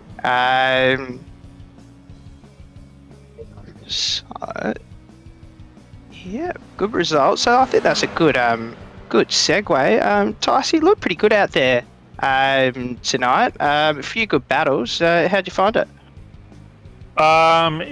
I don't suppose you guys skipped broadcasting the first two races, did you? So, because I spent more time in the grass and in the pits than on the track. You could clear that up for us a bit. It seemed there was a stop partway down the main straight, and you had a bit going on in the household, did you? Or No. I got caught up in two accidents, and in the second race, I just towed to the pit, and then I didn't put my fast repair on, so I just spent more time sitting there. So yeah, it was a bit of a deal there. Yeah, I was kind of determined to at least put in a little bit of a good showing in the last race, and yeah, ended up doing okay. So I'm surprised I'm actually still second in the championship. Actually, I thought Schultzy and Mr. King would have passed me by now, but I'm also wondering if there's any chance at all we can make school on a Tuesday night, finish at like 9 o'clock at night or something. You wouldn't be the first person to want that to happen. I think both Grant and I have been in that situation before. But so well, I guess how'd you find? Is the Formula 4 something you've done much before? And then I guess looking at next week, yeah, what's our feel on the 86 around Willow Springs? I'm like Schultzy and Schweikert, so I own the car and not the track. So I'm figuring we might bring in a rule for next week where you're not allowed to buy the track and practice before Tuesday night. I wonder how that'll go. Might end up being Demolition Derby or something. But I love the car, but yeah, I'm not familiar with the track at all. So yeah, I don't have high hopes, if I'm honest. Yeah, I've never heard of it either, so I've got to do the animation map for next week. So I better get on with it if it's next week. In fact, if there's broadcast for next week, I think it pops up on the calendar a couple more times during the course of the season. But yeah, you certainly had a ding-dong battle going there. Was it Mr. Kosh, Tristan Kosh? Was giving you a bit of a hurry up. Yeah, he was, and I have a real problem at the moment with my braking. Like I'm losing a lot of time in braking zones, and I find that if I brake too hard, the wheels lock up. I lose a bit of control, and so I've got to brake early and a little bit softer, and then you know, and the guy's just behind. And Tristan was able to do that. So was Schultzy at the end there before his minor off towards the end. So that's something that frustrates me, but I've just got to spend a bit more time practicing. I'm not entirely sure how to fix that, because the car, the way I drive, I just get a little bit out of control under heavy braking. So that's okay. You learn, and this is Up and Comers is a series to learn in it. And but it was good racing. I enjoyed racing with Tristan, and we were kind of having a bit of a chat in the Discord as we were racing. So yeah, it's unfortunate he went off at the last chicane there, but yeah, I enjoyed it. That's good. One thing I'll say, Adam, is that if I guess with cars with a little bit of downforce, you can start them a bit higher than you finish that braking as well. So that sometimes if you're finding it locking up at the end of the braking zone, that might be part of it. But yeah, it's at the start or something else, and I don't know, might not be able to help. And the other thing, are you mucking around with brake bias at all? Is that available to you in Up and Comers? Yeah, it is. And so I moved it. Oh, geez, I hope I'm right. I moved it back. I think it was at 57. I moved it down to 55, and that did help a bit. But there was still a bit of lock-up. So it's that can also sometimes be where you're downshifting if you're not blipping as well, like matching revs in a bit. These sort of cars will often give you some compression locking. So that's something else to think about, is maybe downshift just that little bit later and see if that helps you. That's good advice. I have auto blip on. I'm not like these fancy blokes that heel and toe and all that. It's hard enough trying to steer the thing. So, but no, that's a good point. Thank you for that. I wasn't aware that was that might be a cause as well. Yeah, because I think back to the Mercedes GT3, good few seasons back now, probably 6 or 7 seasons back. You downshift in that, and you just the back was overtaking the front before you looked at it. So yeah, that's taught me a big lesson back then. And I think I have auto blip or auto clutch normally, but I still give the throttle a little kick on each downshift as well. So just something to think about and work on. Yeah, I might have to do that. And it's the car. I love the car, but it was just so different to Zandvoort when we were at Zandvoort. So just the understeer through the S's, and so I was losing a bit of time there. But look, it was great. It's still a great series. Always has been. I think always will be as well. And thanks to you guys for broadcasting as well, and for Trent for sponsoring the series. Indeed. Big thanks to Lobezy Racing. I think we've got Jason Tyerman in here as well. Jason, that's a new name to Sam and I. Good evening, and how's your evening? Yeah, good, thank you. And thank you for pronouncing it correctly as well. Not many people get that one the first go, but it's great to be here. To look at that right now. That's good. A new member to the club. New member. Sort of floating around for a couple of months. Just been a bit busy on Tuesday nights, but now able to get some races in, which is good. And loving the up and comers so far. Good few races. Oran Park last week was my first one, and really enjoyed tonight as well. The F4's a good fun to race. That's good. And you fairly experienced in iRacing, or new to the platform as well? Somewhat newish, I guess. Probably the last 5 months or so. Like I got into it. I was playing a few other racing sims beforehand, sort of found this one to be, a bit more enjoyable, bit more online participation, and then able to find, a good league as well to race in. So, yeah.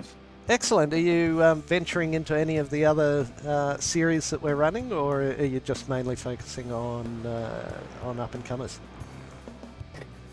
Looking to, I'll probably end up looking at doing GT3, or I think I saw a GT4 one in there as well. I got the GT4 car a while back, and I think I used it for about a week, and every track's been one that I didn't have since then. So, going to look to try a couple of others soonish.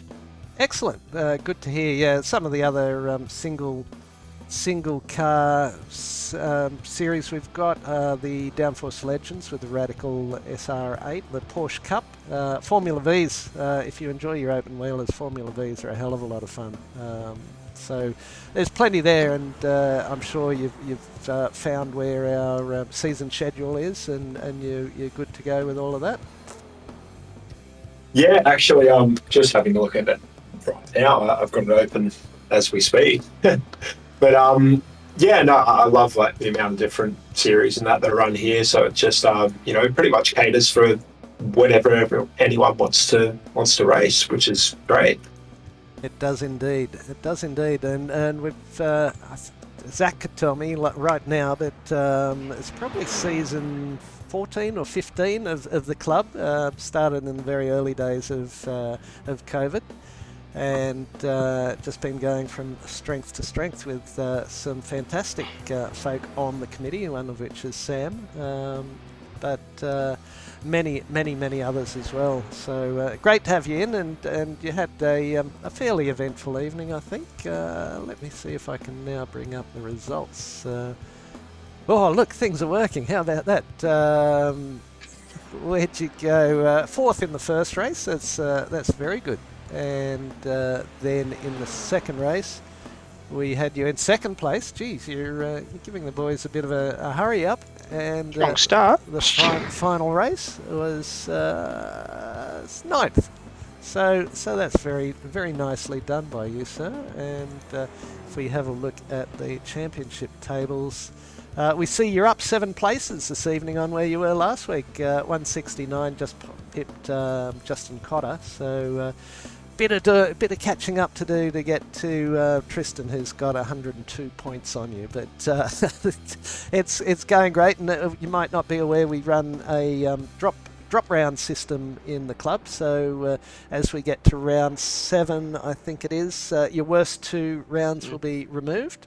And that's continually updated to the very last round, where still your worst 2 will be dropped, and so that can often equalise things in a big way. Yeah, that's awesome. And first 2 races tonight, great fun. Third race was a little bit more challenging. I think the spoon got me about 2 laps in a row. Came in a bit too hard, and ended up wiping out the back end. And then I had a nice little crash. I think it was on the broadcast there just before. Sorry about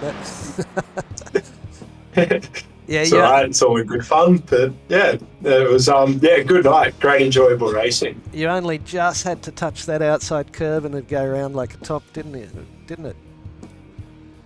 Yeah, it shocked me. I think I've managed to spin out on every part of the circuit while I was practicing yesterday and today, apart from that corner. So yeah, found a new place to spin out just in the race this time. Oh, a bit like that. No, that was a little earlier. Yeah, on. that would have been one from lap 2 or 3, I think. Yeah, it's early on in the place. Mate, great to chat with you. It's good to have you on board and enjoying the racing. Will you be GR86ing next week? Yes, definitely. Yeah, it's great. It's going to become somewhat of a Tuesday night staple, which is really good. Really looking forward to it. But thanks so much for all the work that you guys have done. And It's our pleasure, and you'll be able to watch the stream back and see. I don't think I caught too many of your incidents, or should I say, the way I broadcast, I don't think I caused too many of your incidents, because I have this impeccable ability to cut to someone and they crash. So my apologies if I did, and it's been really lovely talking to you. yeah, likewise. Thank you so much, guys. Sam, what do you got, mate? Nothing? Well, Grant, we've only got 12 minutes left until the race starts for the GT1 Civil War, so I think we probably better go through the sponsors and quickly go to break while you restart the server. So all the sponsors, including Waste Options, sponsored the last few seasons on Monday. Lobezy Racing, who are sponsoring with Trent Labors this event here. Orbic, that do the GT4s on Wednesday, so thank you to them. Login Systems, the endurance race sponsor that Liam and I usually do, and actually Zach and I did last time. M-Wave has come on board with Daniel Carrera, where there is an affiliate link if you want to purchase some tech through them, and a little bit goes to the club as well. Yeah, they're pretty good on prices generally too. If you're doing a bit of comparative shopping, that they cover all sorts, not just racing and sim gear. Oh, that's where I got my laptop and my screen and everything a couple of years ago. So before they were affiliated with the club, Flash Graphics as well, long-term club sponsor. Player One Sim Gear for all the sim gear needs. If you need a rig or a wheel or anything like that, have a look at them. And they're back on board sponsoring our V8 Legacy V8s on a Monday night, which has been fabulously supported by huge numbers. series. Yes, like I know the Dev Split or the Am Split had over 30 cars in it, and the pros were probably much the same. So that one's been a big welcome back to Neil at Player One Sim Gear. But I think you're right. I think maybe we should toddle on and get this all switched over. Sounds good. So we thank everyone for watching. There will be another number of broadcasts throughout the season of Tuesday nights. Can't guarantee which Tuesday nights they'll be and who will be running them, but keep your eye out, and we are planning on having a number of more broadcasts. So thanks very much for watching the up-and-comers, and we'll be right back with the GT1 Civil War. Thanks for having us, guys. It's been awesome. You're welcome.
Welcome back. That's Here all we right, are I'm sure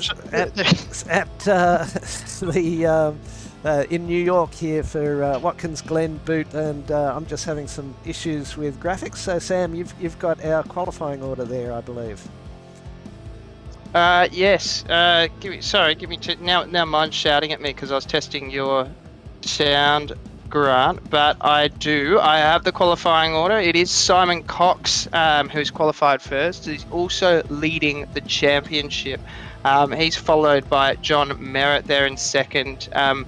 Wayne Hewitt in third, and Alan Holgerson in fourth. Lavis, then Woods on that third row. An all-Hill fourth row in Daniel and Rob Hill, with the fifth row of Timothy Harris and Bradley Curtin. Just outside the top 10 there is Adam Lavis in 11th place with Paul Rogers. Anthony Adshead in 13th, next to Tony Baker, Tristan Kosh, Adam Johnson, and Liam Banks, who joined the server very late in his defence, was unable to set a time in qualifying, but I hope he still starts. Yes, indeed. Let's have a quick look at the race info, and 48-degree track temperatures, no, 46. That's certainly going to be a challenge for the guys out there. 5.4 kilometres of boot configuration, as we've seen. Sam Chapman commentating, and I'm Grant Gill doing the production. It is 3:19 in the afternoon. It looks like the sun is travelling at regular speed, and set for May 15, so as it often does as a default server issue. We'll have a quick look at the grid, and I'll just pop through to our starting line so I don't miss anything. And we have got Simon Cox, as we said, alongside John Merritt, Wayne Hewitt and Alan Holgerson, row 2, Trent Lavis, Ben Woods, row 3, Daniel Hill, Rob Hill, the Hill brothers are right there on row 4, Tim Harris and Bradley Curtin, row 5. Then over the page we have Adam Lavis, Paul Rogers, row 6, Anthony Adshead, Tony Baker, row 7, Tristan Kosh and Adam Johnson, row 8, and perhaps, as we said, Liam Banks, row 9. Just about set for a start. In fact, it looks like they've gone. So let's get through. It's a rolling start. Yeah, just a rolling start there. So it does look like Liam's there, so that's good. As well, how close were those qualifying times in the first sort of 14 or so? All within a second there. So some really... Yeah, up until 12th place within a second on a minute 40 laps. So very close on pace, these guys. Should make for some good race. Oh, jeez, Liam. What's he done? Oh, God.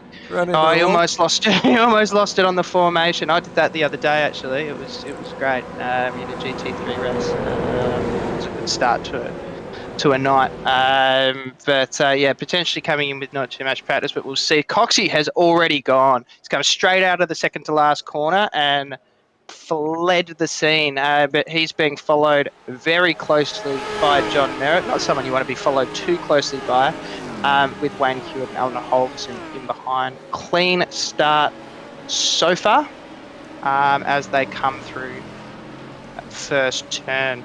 Oh, Banksy's made up 4 spots already. It looks like Tony Baker's had a moment. Oh, and there we go. Wouldn't be Watkins Glen if you didn't have a stack in the opening part. Tony Baker, I think, had a moment with Tristan Kosh prior to that. Let's have a quick look while we settle down.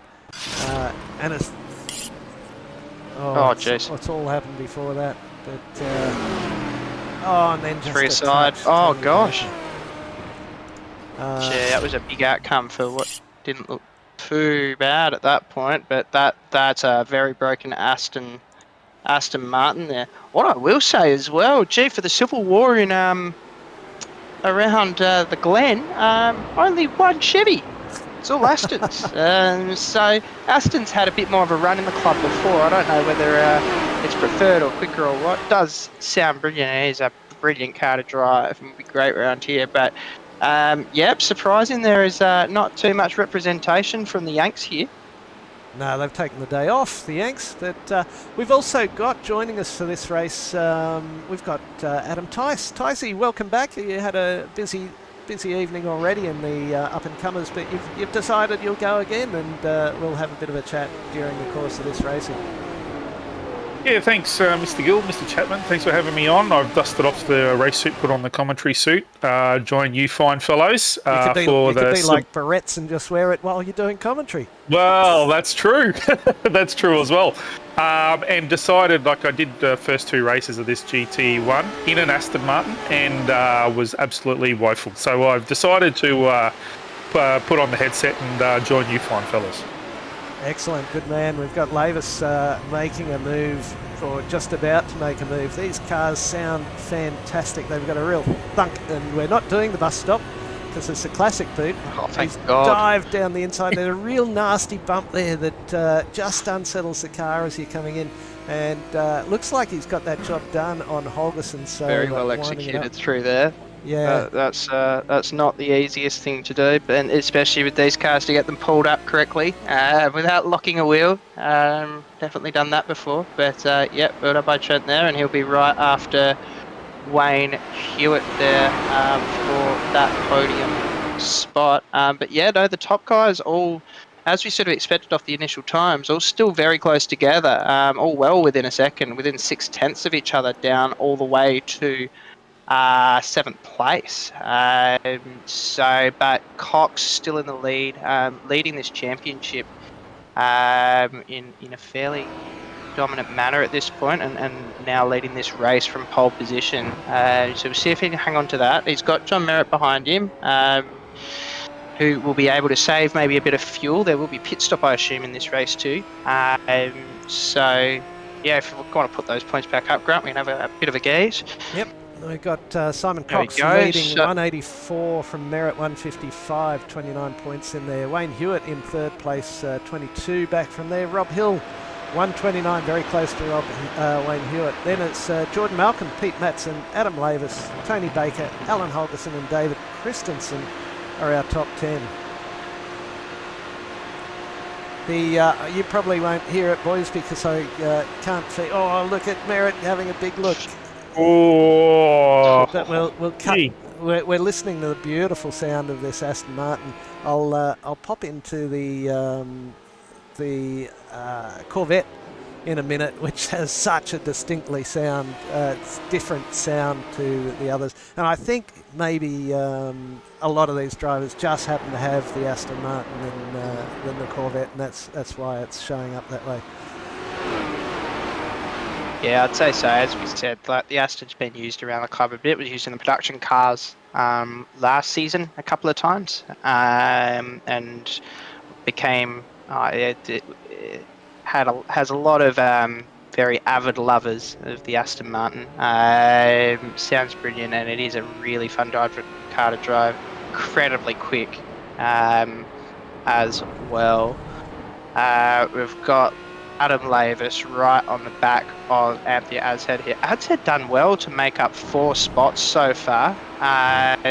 So we'll see if we can hold on to this. Adam Lobezy not bad in these cars. I've raced him in them before. He's pretty handy and has a bit of experience. We know as well Trent Lobezy is a big fan of the Glen, and I guess he's shown that upper spot so far, and with the fastest lap last time around too. So hunting down Hewitt ahead of him.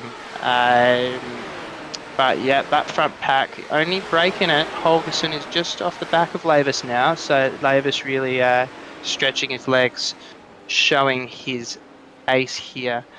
Any big losers? Not really. Daniel Hill is the only one that looks like he's had a serious incident. Down 29 seconds at the back of the pack, down 8 spots in 15th there. But everyone else looking pretty good. In fact, the top 3 are still in order. Rob Hill going really well. His next opponent is Holgerson, who Trent Lobezy just got by. So Holgerson's just about dropped out of the draft. And Rob Hill's really giving it a good rev up. They're all travelling around that 139 mark, 38s. Simon Cox out in front, in fact, was one of the slower cars at 139.05. Merritt behind was quicker. as was Hewitt and Lavis with a 38.65, and Rob Hill's a 139.13.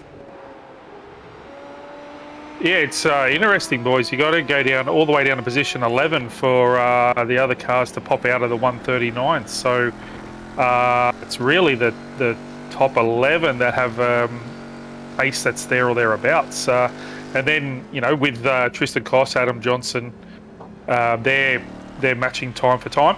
And then Liam's I actually just clicked on him on my own system and turned to him doing some grass cutting. So I may have silently cursed Liam as he almost goes into another tyre wall. So we'll keep the camera off Liam Banks for now. I think as Paul Rogers putting the pressure on Adam Lavis here, the Soul Corvette, getting the Chevy.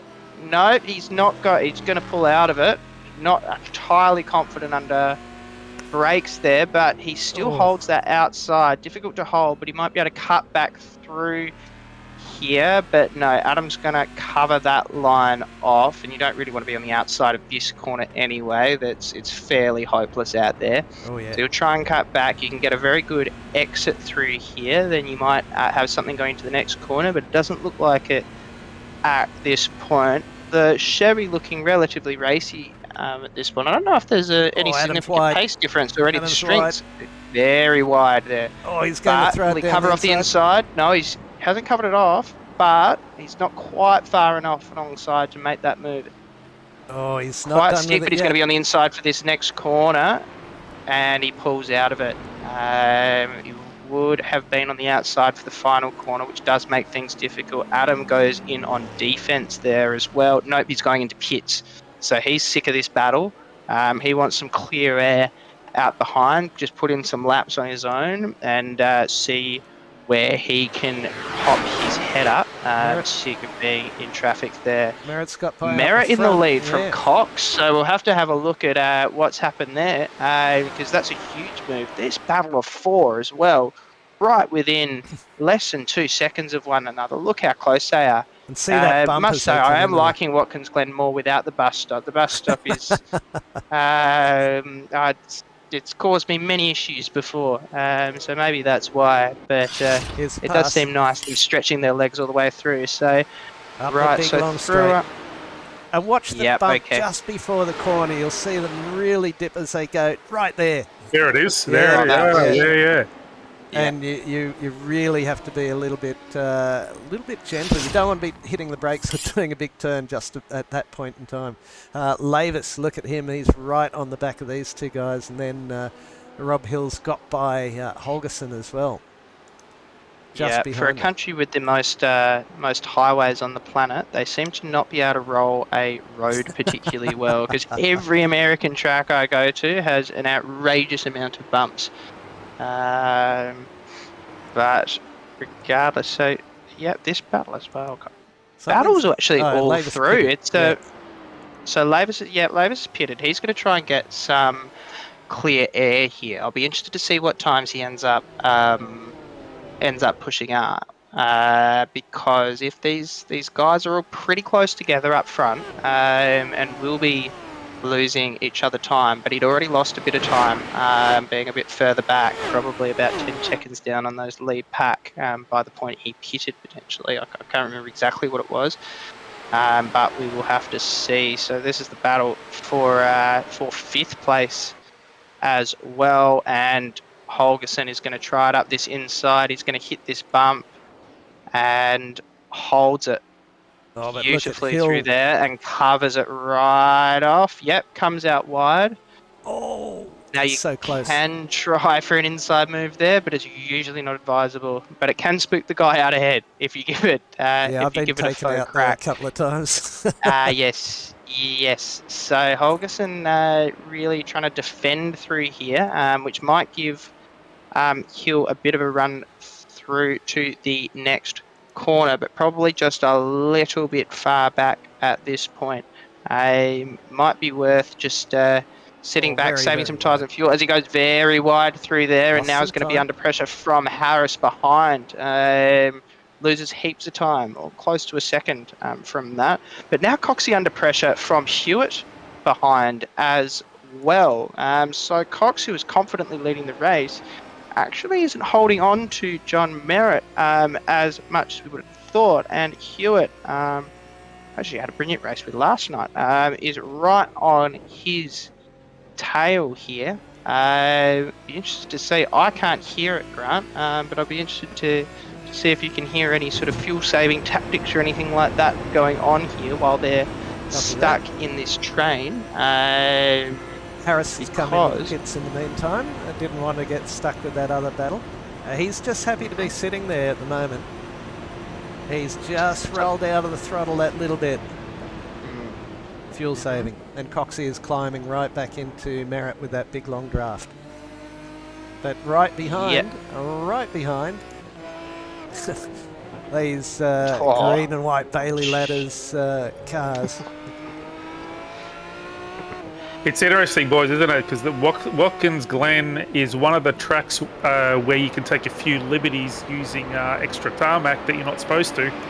And one of them's where we saw the guys on the previous lap. Yes. And then there's another one. There's the last right-hander before the front straight. So there's this one coming up here. So the guys will probably go out a little wide. And then they'll take this next left-hander. And then there's another left-hander coming up, as you can see, further up. And I don't know if they'll do it. This one they've tightened up quite a bit. It used to be all run off. Now it's tight a bit. At the end of the big long straight. Big long straight's the other one. Yeah. You can take heaps out of there. So these look at these four go. They're setting lap times. I'll just toss up the last lap time because there's very, very little in it. It's 140.762, 140.1, 140.08, 140.16, and Holgerson with 139.68. Hill with a 139.254. So I'm really surprised these guys, none of these other guys have pitted in this group yet. What's happening there? Now that I've set maybe a slowdown potentially. Yeah. Shit's all on here because these guys are losing time all the way back as well, right? So Adam Maverick, who pitted earlier in the 39s, these guys in the 40s. So they're losing themselves time here, and some of these pitters might start making it back on them. So let's have a look here. It looks brilliant. They've come through there. It looks like Merritt's just maybe slowed a fraction, and Lavis has gone from fourth to first in the length of that straight. It's not Formula V. You can't do that.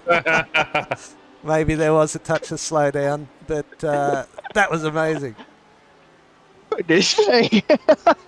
I think these guys are just chopping and changing like nothing else I've ever seen in cars like this. This is excellent. I think our mate... what a brilliant track for these cars. I think our mate Banksy didn't get a lot of prep time on this. He came in, couldn't set a time in quali, and... it's not going his way. That'll be his car, the multicoloured Lifesavers car. That's an odd place to do that as well, but poor old Banksy. Yep, these are not the sort of car... Okay, Coxie and Hewitt both have decided to come in, still right on each other's tush, going through the pit lane. Really interested to see where these guys come out compared to the other pitters, the leader of which is Harris. They're in 10th. Place, and also whether either of them, if either of them have saved a smidgen more fuel than the other, they will get themselves ahead. So this as well gives Trent, he is out ahead of Merritt here. I'll be interested to see how Merritt reacts to this. Does he hold fort behind, or do they're all seeing red at the moment and want to keep battling? But Labour's looking really, really quick at the front though, as well. Been looking racy all night, even though he started in 5th place. Cox and Hewitt are there, and then Harris is just that little bit behind. So that's the guys who have pitted. Cox and Hewitt on lap 9, and Harris is just about 4.5 seconds off the lead. And you can see Adam Lavis just in the background there as well, rolling up. I reckon Banksy's not far away from from joining us in commentary because he's just had another moment which I'll spare him the ignominy of being exposed on air, but we will mention it. Yeah, but I think he's jumped out the car. He's gone back to the yacht or whatever else you have around Watkins Glen, and called a night. But yet these guys still following super closely here. I would assume Merritt is lifting off towards the end of these straights to try and give him that advantage in the pit stop, because it will not take much to get ahead here. I'm also not sure what the tyre situation is for these cars. Oh no, he's going to give this a crack. He is right there, and he's going to be well passed by the Apex. I'd imagine Trent will give him this one. Yes, he does. That narrow line in, though, can be a bit compromising, but Trent's been happy. There you go, he's very wide on the exit. We're just approaching halfway mark, boys, so 17:20 of 35. And it looks like maybe Merritt's decided he's going to put the foot down and give it a bit of a spurt, but we've seen Lobezy already. It's been very, very quick. And I did jump on board with Paul Rogers, who's our Corvette driver, and it is such a distinctly different note to the engine. It's a typical American growling monster as it charges up through here. I think it's still an 8-cylinder, but it's a CR6, which always throws me. But yeah, it's just growling away. But he's made up plenty of ground over the course of the event so far. Another one to have not proceeded, I think, is Tony Baker. He's exited, and Adam Johnson has also decided he doesn't want to proceed. So where's Trent? We've jumped out. Yeah, there we go. 1:38.63 last time round for Merritt. Nearly a full second faster than Trent. Trent doesn't want to drop off this this draft too much.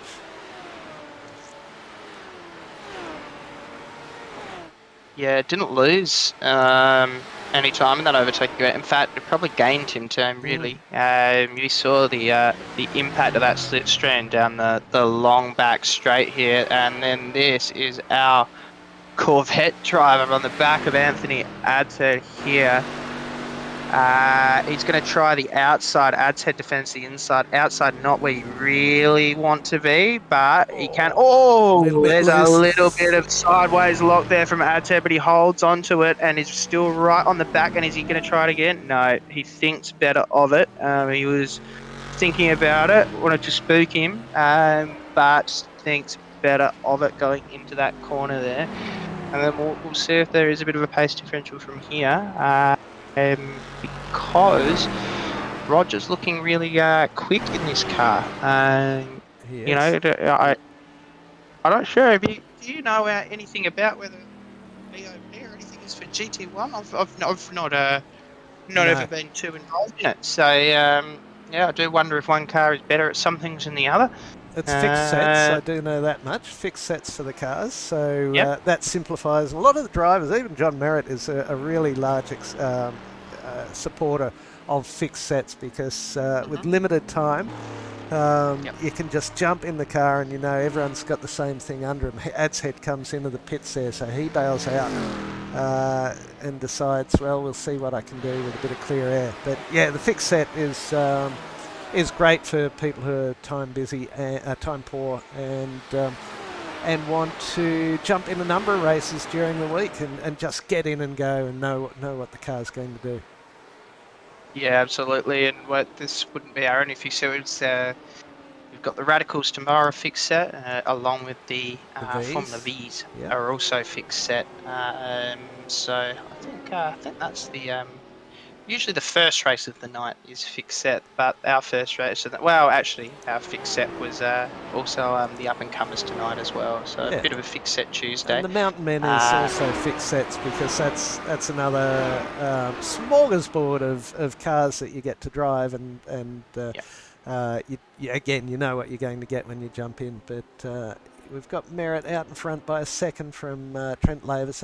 Just 1.5 seconds back. Yeah. 1.25 back is Holgerson. Rob Hill's just about 1.3 back behind there. In our tower, you can see who's pitted and what lap they did it on. Cox is the first to have pitted in 7th place there. And if I Getting the hurry up from Hewitt though, and those two looking really quick at the moment. So remember they were in the leading battle there and left it to go pit. So they could pop up once Merritt and Lavis do pit, and actually Holgerson not far off those two. It'll be interesting to see where they pop up. They have been sitting relatively pretty similar times to the leaders. Leaders doing high 38s. Cox doing 39.3, but Hewitt doing a 38.6 last lap. So very similar, but right on the rear now. And unless he's under-fueled, there's no reason to save fuel anymore. So he will be looking to get past here. And actually looking at how close he is going into this straight where we've seen a number of moves take place, he will probably be able to, although Cox might go to the inside to try and cover off. What you do find with some of these he's guys, bump drafting, yeah. So these guys are being smart. They're going to hold fort for now. He knows that Cox has pace, and they're just going to try and bring this up together, knowing full well that Merritt and Lavis are up the front. Not yet to pit as well. Yet to pit as well. Lavis down 1.5 seconds on Merritt now, so effectively fallen out of the draft after looking really, really quick early on. Potentially fried up the tyres a bit. It is a very hot track, so interested to see if he pits relatively soon. Rob Hill pulling into pit lane too, so just leaving 4 out there that haven't pitted in the Rogers, Holgerson, Lavis and Merritt. Yeah, sorry, I didn't have our chat on before. Update on Trento. He purchased the car before entering the server. So, yeah, we love these guys, don't we? What I was going to say is he might have had a look at his fuel numbers and realised he was just one or 2 tenths off making an extra lap. So he might have gone, I'll just back out that little bit. But Merritt is making a break. Tony feels he was taken out, and we didn't really see that at the start, so that's really unfortunate. And Johnny Harris is in love with Paul Rogers, so good on them. We've got a full cheer squad. Caleb wants to sign him chest as well, so I'm glad the Chevy's out there getting support. Hasn't got many support in numbers, but yeah, look at these two bump drafting as well. They're really trying to get it up. I haven't actually been tracking whether they've been making up time. I wish I was. But they certainly are playing it smart to try and make up that time. But yes. Merritt's still looking very quick ahead. Fastest 3rd sector the last time around. And that last lap of 38.7, so not slowing down. Another 6 tenths on Lavis behind him. But yeah, and 6 tenths on both Cox and Hewitt. So Merritt looking like he's in the box seat at this point, but we'll see how it pans out. I think he's got season tickets to the box seat. He's that lifetime member. A lifetime member. He's that bloke when you go to your favourite restaurant. He's sitting in the corner in the best seat in the house, and he's always there. So that's John Merritt. But he's a lovely fellow. And you mentioned, I think, a little earlier that he's not the sort of bloke you want following you too closely. But I beg to differ. He's such a clean, respectful racer. There's the occasional slip up, but of all the people, you know, let's put it this way: if you had John Merritt, the choice of John Merritt or Mikey Hammond driving closely behind you, I know which one I'd rather have. I think that one's that's a fairly well prosecuted case. That one, Grant. I'll just jump in here for a second, boys. I just want to give a bit of a plug to Mr. Merritt too, because early on in my GSRC days when I definitely couldn't drive. I reached out to John actually to do a bit of a coaching session, and he was very willing to help out. And so he is that, along with quite a few other guys with the same temperament as John. Sorry, boys. So. Merritt's in the pits. The Trent's gone on. So, Okay. sorry, Tony, I didn't mean to hurt you there, but I don't know Scott Jordison. This is the first time we've covered this event and this field, so we're not sure what the bop is like, but our one Corvette is certainly doing a very good job. That's Paul Rogers, and he is up 8 spots. So it doesn't seem to be anything too wrong in his hands. But having said that, I've even seen people drive well in the Ford GT in GT3. So sometimes cars just suit people, and sometimes people are just really, really good drivers as well. Yeah, I think what you find is often the driver choice is more impactful than the car choice. Might find 5/10 from a car, and it's a big gap, but you can find seconds from a driver. So. Having said that, these guys are all pretty closely matched, especially these top few. Yes, yeah, Hewitt continues to push Cox through here. I assume that they don't get damaged all too easily, these Aston Martins, because they've been doing that every lap for quite a while now. As well, now the field is almost cleansed, with Lobezy doing that next lap. We can see is that early pit stop hasn't actually helped Cox and Hewitt. In fact, they are, a little bit further back. So 2.5 seconds back from Merritt.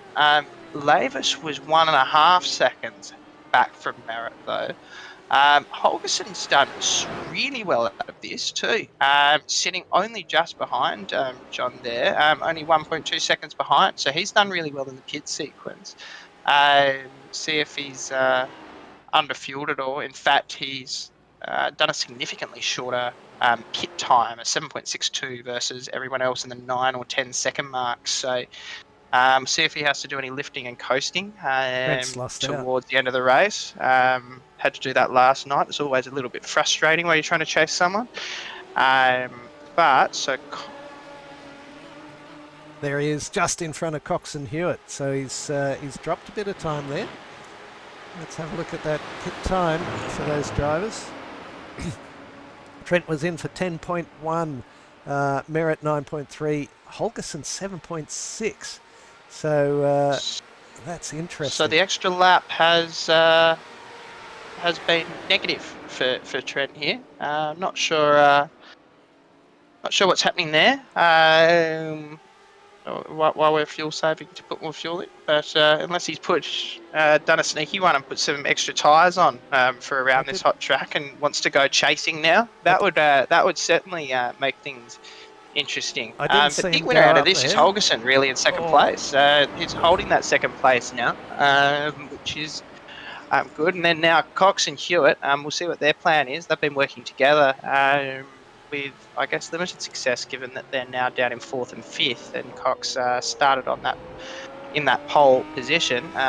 Do they now go all out, and are they able to take down Lobezy, who goes really wide? He's struggling through that corner there. So either that is, he could have cold tyres potentially, or it's. I didn't see him go up on the jacks, so I did have a quick look there. So I reckon maybe that early pace he's just burned a bit more tyre.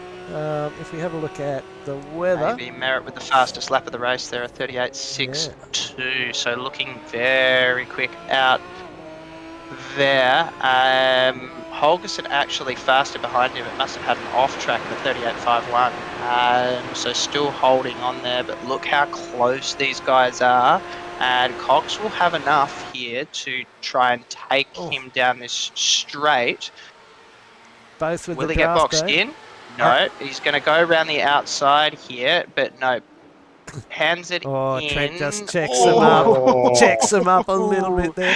43-degree track temperature, boys. It's hot out there. Yeah, it is. This is not a car that is easy at the best of times, let alone with a 43-degree track temperature where you're working these tyres for 35 minutes. Close as you like. I reckon Hewitt might decide it's just about Hewitt's time to given get up through. being gentlemanly behind Yeah. now. He's going to try and take Coxie here.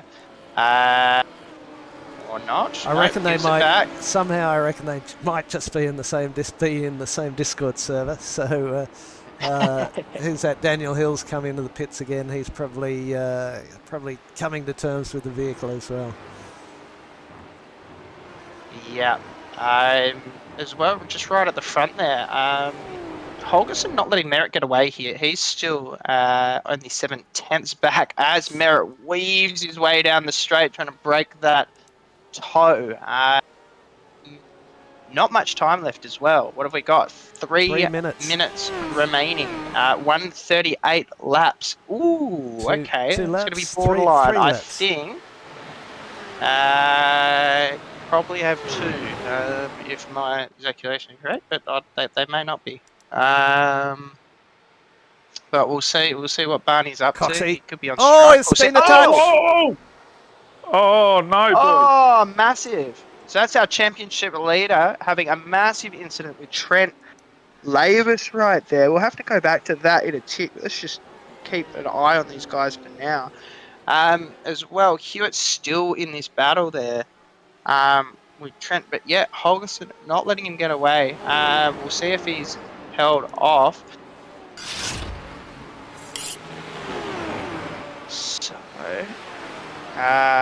So Cox is trying to go around the outside here, and we Missed it.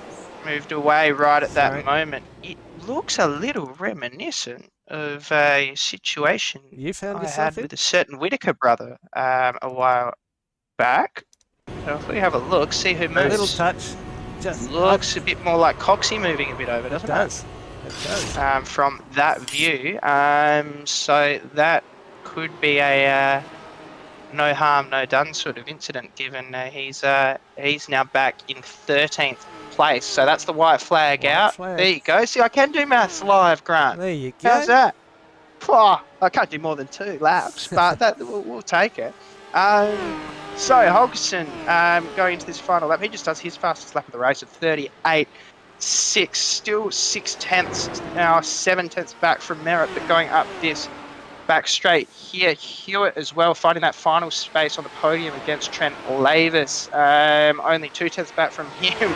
Merritt weaving around. I've seen him do that in the V's. I've seen him do Here it we in a go. number of cars, trying to break that toe. Hewitt on the outside. He's going to give it in for now, but see if he can pull it back and maybe take that inside line to the next corner, or pull it around on that little back straight there. Merritt looking like he has it at this point. Holgerson using all the track to try and catch him. Excellent chase from him. This is Rogers being overtaken by Adam Lavis, up 4 spots into 7th place. The Soul Corvette really trying to stick its nose in there, but can't do it.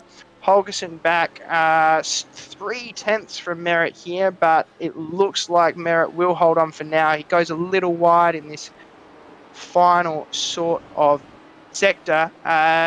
Hewitt as well, still right on the back of Lavis, 4/10 in it, but in the final 2 corners, it looks like John Hot Lap Merritt will take the win of this race against a hard charging at the end Holgerson. Brilliant race from these guys, and then go back. The final place on the podium gets taken by Trent Lavis after almost having an enormous incident that took out Simon Cox on that back straight. John Merritt as well, setting the fastest lap of the race at 138.45 in the final lap, just to make it well known who's boss around Watkins Glen this evening. We're watching this battle for night. Battles all through the field here, actually. Been really, really good racing tonight. with battles all through the field, and Ads had taken that final spot in the top 10. Then it's Kosh Hill, who are still out on track. Netcode. I think. Oh, Yeah, okay, that's interesting. That was it's almost a mirror of what happened with Chris Whitaker and I at exactly that point, where there was a tiny little bit of netcode, and you know it was probably already like a little bit too close, but that netcode just brings you together. That's the you point know? I was going to make is that I really hate wheeling out the netcode, but if he wasn't within a couple of millimetres of him, that wouldn't have been an issue. He could have just as easily been a foot away. Anyway, it is what it is. We've got Ben Woods in race control, so once again we thank Ben for all the work he does in race control and on the committee. Great to have him around the club. But John Merritt casually brings it in another first place, and you're absolutely right, Tony Baker. It was a great race. Merritt. It'd be interesting if John pops his head in to see what happened in that move of Lavis from fourth to first in one straight. Whether he had a little slowdown or whether that was something. I don't know. It'll be interesting to find out if any of them. It was pop quite in. the move. I've not seen anything like that in these sort of cars. That was unreal. Wayne Hewitt has unfortunately missed the pit lane, so that's all right. Race is over. You don't have to hit it in this one. That's right. But as well, everyone having enough fuel to get back around into pit lane. Yeah. What's it go with that? I'm finishing with enough fuel to get around to pit lane. That's outrageous. May well have been. They were expecting that there would be an extra lap. It must have been pretty close when they got to that point. No, it's true. Actually, it was pretty close. So. I will have to blame John Merritt. Not fast enough, mate. Couldn't keep the pace up enough to give him another lap. a clever comment just before I saw on the chat there, gentlemen. Caleb Dawson, I think, had said that Paul Rogers got a GM podium, which is true. So very well observed, Caleb. He couldn't quite get by Adam Lavis right at the end. They were both up 4 places, and so as a result of that, Adam Lavis will pick up the most places gained. He was the highest place to get 4 spots up. But yeah, such a distinctly different sound from the Corvette to the Astons. There's Banksy. Yeah. Well, do you turn left here? Maybe he hasn't done too many laps around Watkins Glen. No, I'm actually I'm on message with him at the moment. He did 20 minutes of practice a few days ago and decided to go with the full manual sequential, the whole shebang. Oh, wow. That's not quite a small amount of practice for these cars, given it took me a hell of a lot longer than that just to make it around a lap, with a few more aids on. A good job for him to getting out there regardless. There was that touch in the background of Tony Baker. He'll get to see a third person perspective of what went on there. So we'll just go back to Tony Baker and see if we can pick up what happened there. Bang! Yep. Oh, that'll do it every day of the week. And then Banksy. Yep. Banksy, hang in there. He's done well there. Oh, and there's another touch. No! That's and then Baker's just not known that there is that car coming on the outside. That's hard. It's sort of on track, sort of off track. So it's a difficult sort of decision there between 2 cars while you're dealing with everything else. Poor old Tony's one of those guys. He either has really, really good races, or then just has the nastiest of luck. So there's unfortunately for Tony, he doesn't have too many in betweens. Unfortunately, I think it's very binary. It's got some belters in the V's earlier in the season, and then Zandvoort didn't go so well for him. So, but it's good to see him back out there a little bit more. As well, we have the race winner, John Merritt, in here. with us. Mate, that was a pretty dominant performance given didn't qualify on the front row, but what a battle out front. How was that in the cockpit? Yeah, okay, guys, that was awesome battle. So great field, and that draft down the back straight sort of just kept it interesting through the race. So kept the field together, and Alan was pushed right at the end there. So there was some beads of sweat working up, that's for sure. I don't think there were too many moments where anyone wasn't pushing hard throughout the course of the race from what we saw, John. No, there was a point there no one wanted to lead, me inclusive. Is that where you pulled over and let Trent go from fourth to first? Yeah, was it obvious? No. Thought it was a slowdown, John. Yeah, I didn't. It's something like that. I didn't. I wanted to be in the fuel conserve with everyone else, or at least make it an even battle. But these cars are awesome, and just that quality, between Simon, Alan, Trent, Wayne, particularly tonight was awesome racing. Hey, John, we Grant was explaining, like, when you're coming down the back straight to go into that long right-hander, just before you hit that, there's a bump that you hit. Was that something that you had to be aware of during the race, that where you kind of sort of had to make sure you didn't brake onto the bump to get you offline or anything, or was it really a concern? Yeah, you either sort of have to brake just before it, or in these cars you can go past the bump, but it sort of unsettles the car. But if you stay to the right side of that back straight, it sort of compromises you run through that bowl or the sweeper corner. So the left side is definitely best, but you just got to be a bit careful. Yeah, I seem to remember having some massive Barneys with, it might have even been the Radical, and it's just right on your braking point. You hit that bump and you go, oh crap, that didn't go well. But have you been doing the whole series, John? I think I missed the first round of these just due to commitments, but I've done the last three. So okay. We were talking about the attraction of the fixed sets. You're a big fan of the fixed set racing, and because you can just jump in and go. Well, I think I did literally 5 laps last night just to warm up, and. Yeah, that's the attraction of it, Grant, for sure, and I always encourage it, as you know, because guys can just jump in, have some fun, there's some guys that race this series, but I know Trent hasn't run every week, and I'm sure he just jumped in tonight and he was straight on the pace, so, I think that's... He bought the car just before quali ended. Not Trent, no. But truthfully, I think it aids to getting those fields up, and considering the time slot and the quality we saw tonight, I think that speaks volumes for the fixed set stuff.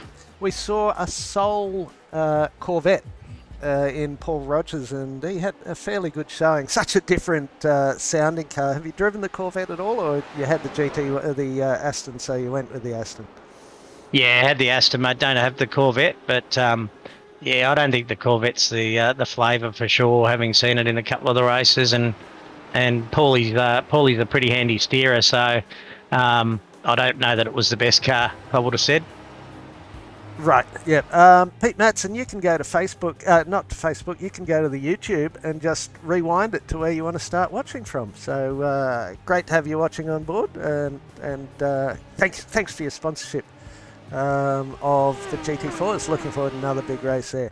No one else seems to be wanting to come in and join us. We'll have a look at what's coming up later in this series as soon as I can find where I put that. So Summit Point next week. Did you race last week at Lime Rock? Yeah, that's a week to forget that one. Okay, that's what I thought. I was looking at that and I thought, 45, 46 second lap, no hard braking zones. I think I'll give that week a miss. I was going to have a run this week, but we were wanting to get a broadcast up, so I jumped in. So Summit Point should not be quite so bad as Lime Rock. It's probably still not the track for these sort of cars. I would just guess, because it's very narrow and very winding. What are your thoughts on that one? Oh, look, I think the car, they're very wide for sure, so passing will be limited, but the car sort of lends itself everywhere, you know. It is analog, but nothing too tricky with the sets. As long as you're careful with the brakes and do a bit of work on brake bias, I think you can. The grip level is actually pretty good, Grant. Okay. To be fair. Yeah. And Alton Park will be another one similar to Summit Point. Another narrow sort of track with a lot of little twitches and flips and flops in the track. But then New Hampshire, of course, Sandown in there. These cars should be an absolute hoot around Sandown. And then New Hampshire, Detroit, Belle Isle. There's enough in enough in the suspension of these things not to have to visit the dentist after your trip to Belle Isle. And then Daytona Speedway Road. Looks like a fantastic series. Yeah, just good mix of tracks, I would have said. So, which keeps it interesting. You know, there's some good drafting tracks and some technical stuff. So, hopefully the fields continue and we get a good turnout each week. Yeah, you'll be back. Exactly, and just a quick shout out to Matty Dench. I had some new equipment. I've been struggling, and he gave me a couple of pointers. So thanks, Denchy. He's a very giving fellow, isn't he? He's throwing up some setups, and whether the rest of us mere mortals can actually drive his setups, I don't know. But doing some track advice as well. So he's a great fellow to have around the club, and. Look, folks, even John Merritt needs some help from time to time, so that's a big call. Oh, mate, when you swap a wheelbase after about 6 or 7 years, you need a hand sometimes. So, mate, us old fellas forget stuff. So, I appreciated the hand, and good guy around the club, always giving. So, thank you. Peter Matson, I beg your pardon. You go to the bathroom and wash your mouth out and say now. We missed you tonight, mate. Dear me. The red wine was nice, Pete.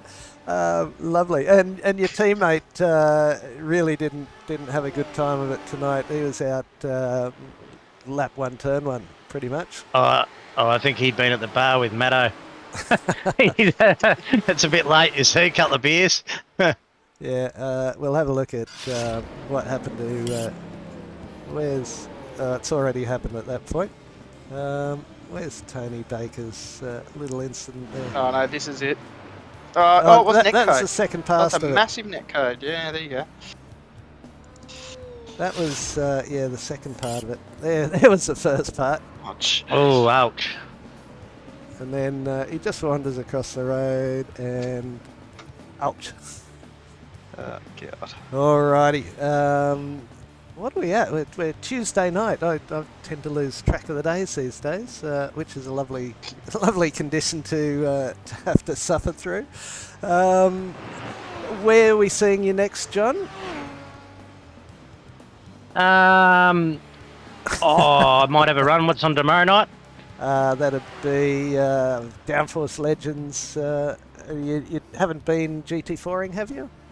Look at Peter Matson winding up Zach. I checked the race time in Sydney at 9:15, so jumped on a plane to home in Queensland, missed the race because it's 8:15. Good on you, Matto. Sorry, John, I cut you off there. GT4ing tomorrow night? I'll have a go at one or either. If I can make the GT4, I'll have a run. Otherwise, I'm a sucker for a radical. Yes, you are. You're fairly handy in that as well. I think someone, I think it might have been Ticey said you're in the box seat, and I said I think you've got season tickets to the box seat. You'd love to find your way up there, and one day we'll all be as good as you, John. I just got to live till I'm about 158. Oh, don't be humble, mate. I saw you in the V's last week. Yeah, went all right last week. The V's very tidy. The V's are my wheelhouse. All good. Boys, have you got anything for John? I was just going to say, John, really impressive. You did a Peter Brock, I think 86 Bathurst, fastest lap on the last lap. Super impressive. Unfortunately, you didn't win by 6 laps, but nevertheless, you still ended the night pretty quick. no A9X, just an old Aston Martin. But mate, it wasn't actually intended. I knew it was reasonably good, but Alan was coming at me, so I think just as that fuel load dropped and the car had a little bit left in it still. The tyres were going away, but I think the fuel load probably compensated for it. Here you go, John. This is your very subtle, very subtle. I don't want to be in the lead anymore. Oh no, it's not this one. We'll try and find it. But continue on, boys, whilst I find that. I think I was about back to third gear, not to be in the lead though. Oh, you would have been. Oh, you're about 50 k's slower Let's than see. the rest of them. But we genuinely did think you had to slow down. We couldn't work out quite what was going Here on. we It was go. just a gaggle of the four of you. The two behind went, "What?" Yeah, and they both got stuck behind you as well. Hewitt was off in the grass. Multi 21 that was. That was multi 51, I think. or being Trent's car, it was probably multi 69. I'm not going to touch that, but I was happy. Trent decided to have a little run in the lead there, and we shared it round a couple of laps later, which was good. Yeah, he didn't. You must have put your foot down when he went into the pits, because he came out quite a bit behind. Or maybe the spicy colas were kicking in. I don't know with Trent. All right. Well, I think it's late enough. We've kept you up late enough, John. You're probably off to work selling Toyotas or whatever it is you do with your Toyotas down there. Mate, we'll be working on some happy guests and customers tomorrow. So yeah, look forward to it. Lovely, the old Suzuka Toyota. If you're down around that parts, go and see John. I'm sure he'll fix you up with a fantastic deal. Or at least he'll put a nice red ribbon on your car whilst he sells it to you. Spot on, mate. And if not, happy to shout anyone on a coffee if they want to call in. There you go. Good on you, John. Great, as always, having a chat with you. We'll let you get off to bed because you're with us in the progressive and civilised states of the East, and it is getting on a bit. So we wish you well. Good luck tomorrow night in wherever you find yourself, and if not tomorrow night, we'll probably be bumping wheels in the Formula Vs. Look forward to it, Grant. Thanks, gents. Good on you, John. All right, boys.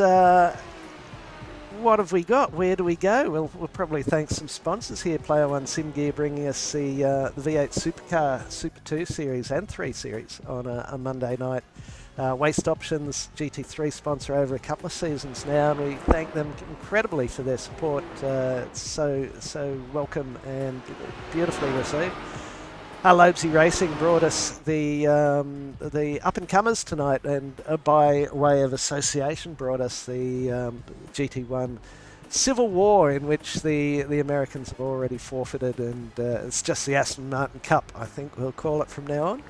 Orbic, Matto, thank you very much for your support, ongoing support of the club, both financially with the series and of GT4, and also all the work you do as, are you back as treasurer, or is it secretary these days? He's probably off to bed now, although it's still early in Queensland. Login Systems bringing us our Enduro series, that's coming up at the start of the new month. M-Wave affiliate link in our Facebook page if you want to, or if you need to buy any computer at times, any computer gear that you might want. And if you want some new liveries, Flash Graphics, that's John Simpson, the president, and Player One Sim Gear for all your really specific help that you might need with your sims, both flight sims and car racing sims. Neil there is very knowledgeable, and tell him you're a member of the GSRC, and he'll probably help you out a little bit there. What have we got from there? I think we've got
Merch store, of course, you can get all your goodies, t-shirts, your stubby holders. Sam Chapman, is there anything new coming to the merch store? Is there anyone looking at developing that a little further, or is what we got what we get? I haven't heard too much chatter about the merch store at this point. I will just add on the endurance rounds, because a bit of shuffling has taken place. I believe it will be Atlanta.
The day before, so we'll have to see. I think I noted that that I might need a ring in, and I think you said, "Oh, I wonder who that will be." Yes, yeah.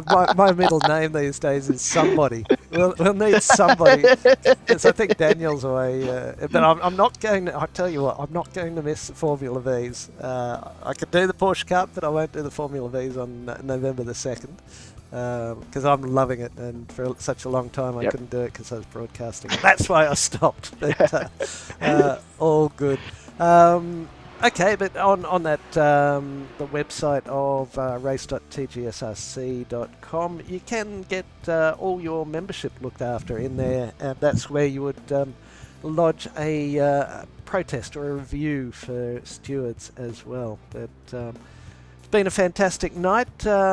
What's your takeaway from the evening, Liam? Ticey? I was going to say Liam, but clearly not. Adam, what was your takeaway from this evening, both your up-and-comers and the GT1 Civil War?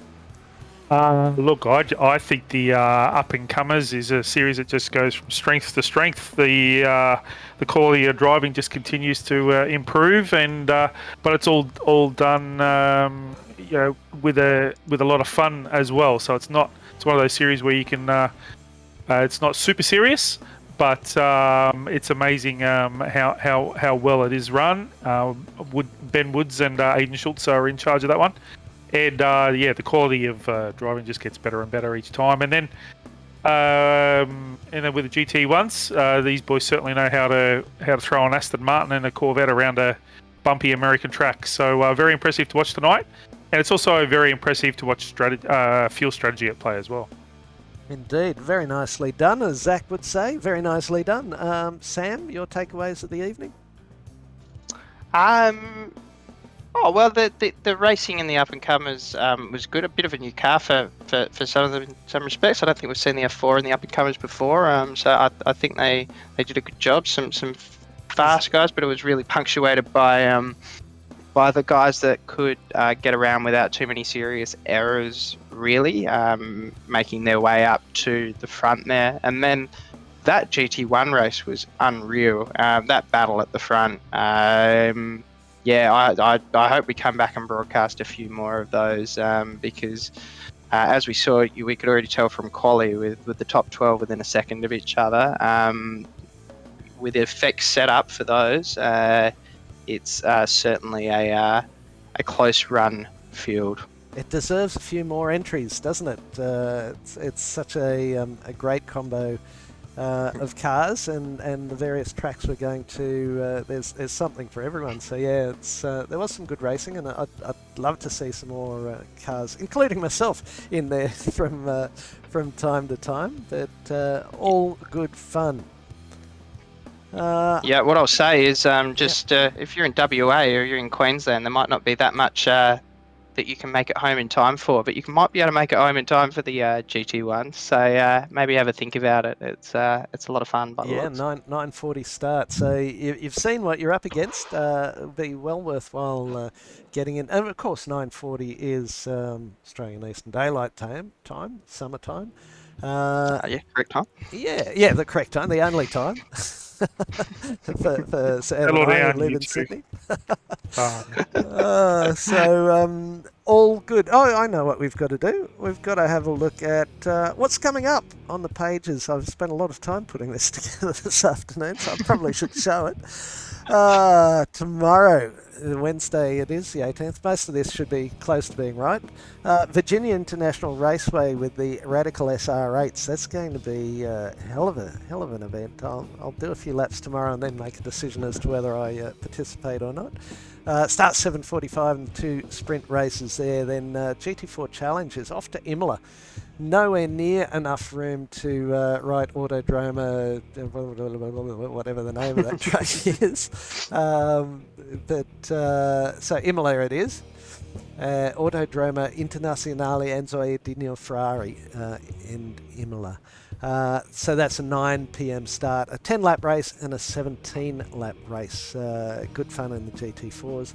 That's broadcast courtesy of Daniel Correa-Sarr, so on all the pages of Facebook, Twitch and YouTube. And I had a look at YouTube the other day, and I normally go to one of the others, but you can rewind any time in the broadcast. So if you've just finished your Radical race and you want to see the replay of that because you're not doing the GT4s, just go to the start of the broadcast, rewind it, and away you go, which is fantastic. Thursday night, also courtesy of Daniel Correa-Sarr, is the Formula Vs from Rudskogen Motor Centre. You love putting us on these windy, hilly tracks, Sam. Last week was a cracker from Zandvoort. The first couple of laps of practice I did there, I thought, oh, this is going to be a challenge. But you get into a rhythm, and so long as you don't throw it away in turn 3, or someone throw it away in turn 3 in front of you, you've got a pretty good evening ahead of you. But yeah, that should be a lot of fun. I think the Rudskogen 3 sprint races starts 7:45, followed by the 992 Cup Porsche cars for the Elite Cup and the Open Cup. Detroit Grand Prix Belle Isle 9 p.m. race again. Actually. Let me check because I think I did a mistake there. I think I did a whoopsie. The GT4s are a standard. Let me see. Sorry for mucking that up. I was going so well too. A standard 40-minute race at Imola tomorrow night. So I boobied there, and when I did that same thing twice. So yeah, 10 lap and 17 lap at Porsche, the Porsche at Belle Isle. Then Friday night, not broadcast, is the Las Vegas Motor Speedway, the IR18 Indy cars, and 125 laps, which will go by in the blink of an eye. 8:30 p.m. start, Eastern Daylight Saving Time. Jump over the page, Saturday, October 14, and I've got one of those wrong too, is going to be Bathurst, of course, Mountain Men, the Legacy Dallara IR05, perhaps. We'll see, because the other week it said the VW, and it wasn't. So we'll see how that turns out. Monday, October 16th, and we've got I'll get on to it in a minute. Super V8s, Watkins Glen, the Cup course. We're back here again for Player One Sim Gear, 7:50 p.m. start, and it's a 25-minute race, followed by Circuit de Jerez. The moto version of that racetrack starts 8:45. Not sure if it's pro. I think that's this week, Grant. I think it's a Double Road America next week. It is. It is. I told you it'd be mostly, right? Yeah, no, I can't have a go because I always forget to put these together, and we get to the end, and I go, schedule, and try and get up a spreadsheet. So good on you for actually putting them together. But as well, it'll be the second splits of each of those broadcasts next week. So both from Road America, as far as I can tell, and it will be the Super 3s broadcast, because we've had so many contestants in the last generation supercars that we've had to split it into 2 splits. It probably is the actually the largest, I would say, at the moment, but potentially even beating the GT3s on numbers right now. So that's huge there. And then a 90-minute race around Road America, and we're following the AM split this week, and I think for the next couple of weeks, actually. So the first enduro of the season for the GT3s. Right, well done for fixing up all my errors. And then next Tuesday, that's probably wrong as well. In fact, it is. So it's Willow Springs International Raceway. You know what I'm going to do? I'm just going to do something a bit like that. And tell you.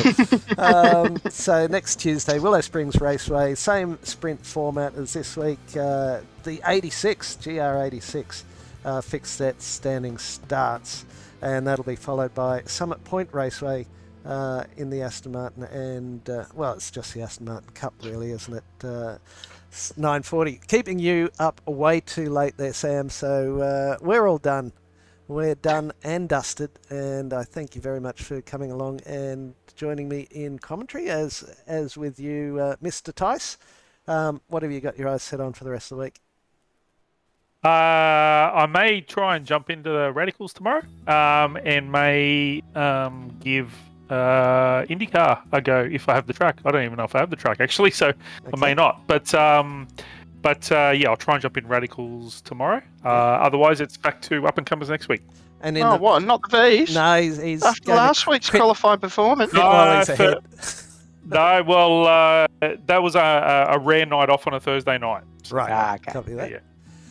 And Mr. Chapman, where are we going to see you?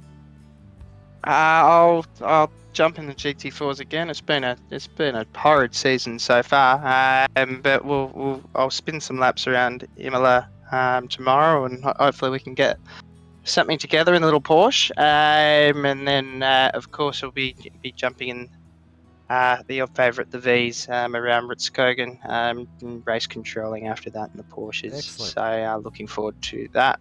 You want horrid season and GT4s? Try jumping in my McLaren. I have not yet figured out how to get. Trust me, I was in your camp of saying I reckon the McLaren needs a bump because I've driven it. And that's what was the first car I drove, and I did struggle. Until Claudia Malcolm jumps out and wins the bloody thing. No way am I getting any bump in Bop there. I don't know what he's doing. I had no wing on the thing, and it's still slow. So anyway, you watched Jordan Malcolm do a lap in that McLaren though, and it is just pinpoint. Like, it is his car. And he does a lot of officials in the McLaren, right. I think, as well. He likes the car, so. I mean, it's good to see because it was just that, Porsche's bit of Aston and the Merc really competing last season. So good to see that there's a little bit more competition there. Yeah. Although it does seem like the Porsche's been taken down a little bit of a notch compared to the rest of them now, sadly. Yeah. All right. Well, that's all we got for tonight. Looks like we've got 0 viewers on Facebook, so it's probably time we we shut it down. We're just talking to ourselves, and that's what I find myself doing a lot. So thank you both, gentlemen, for coming along. Thanks to everyone who did watch, and you might see this on the replay if you decide to stay this long, but I'm just going to wrap it up, boys. Thanks again, and we'll see you around the pages of Gentlemen Sim Racing Club over the next course of the week and for another 6 weeks. So thanks for watching. We shall catch you another day on another race.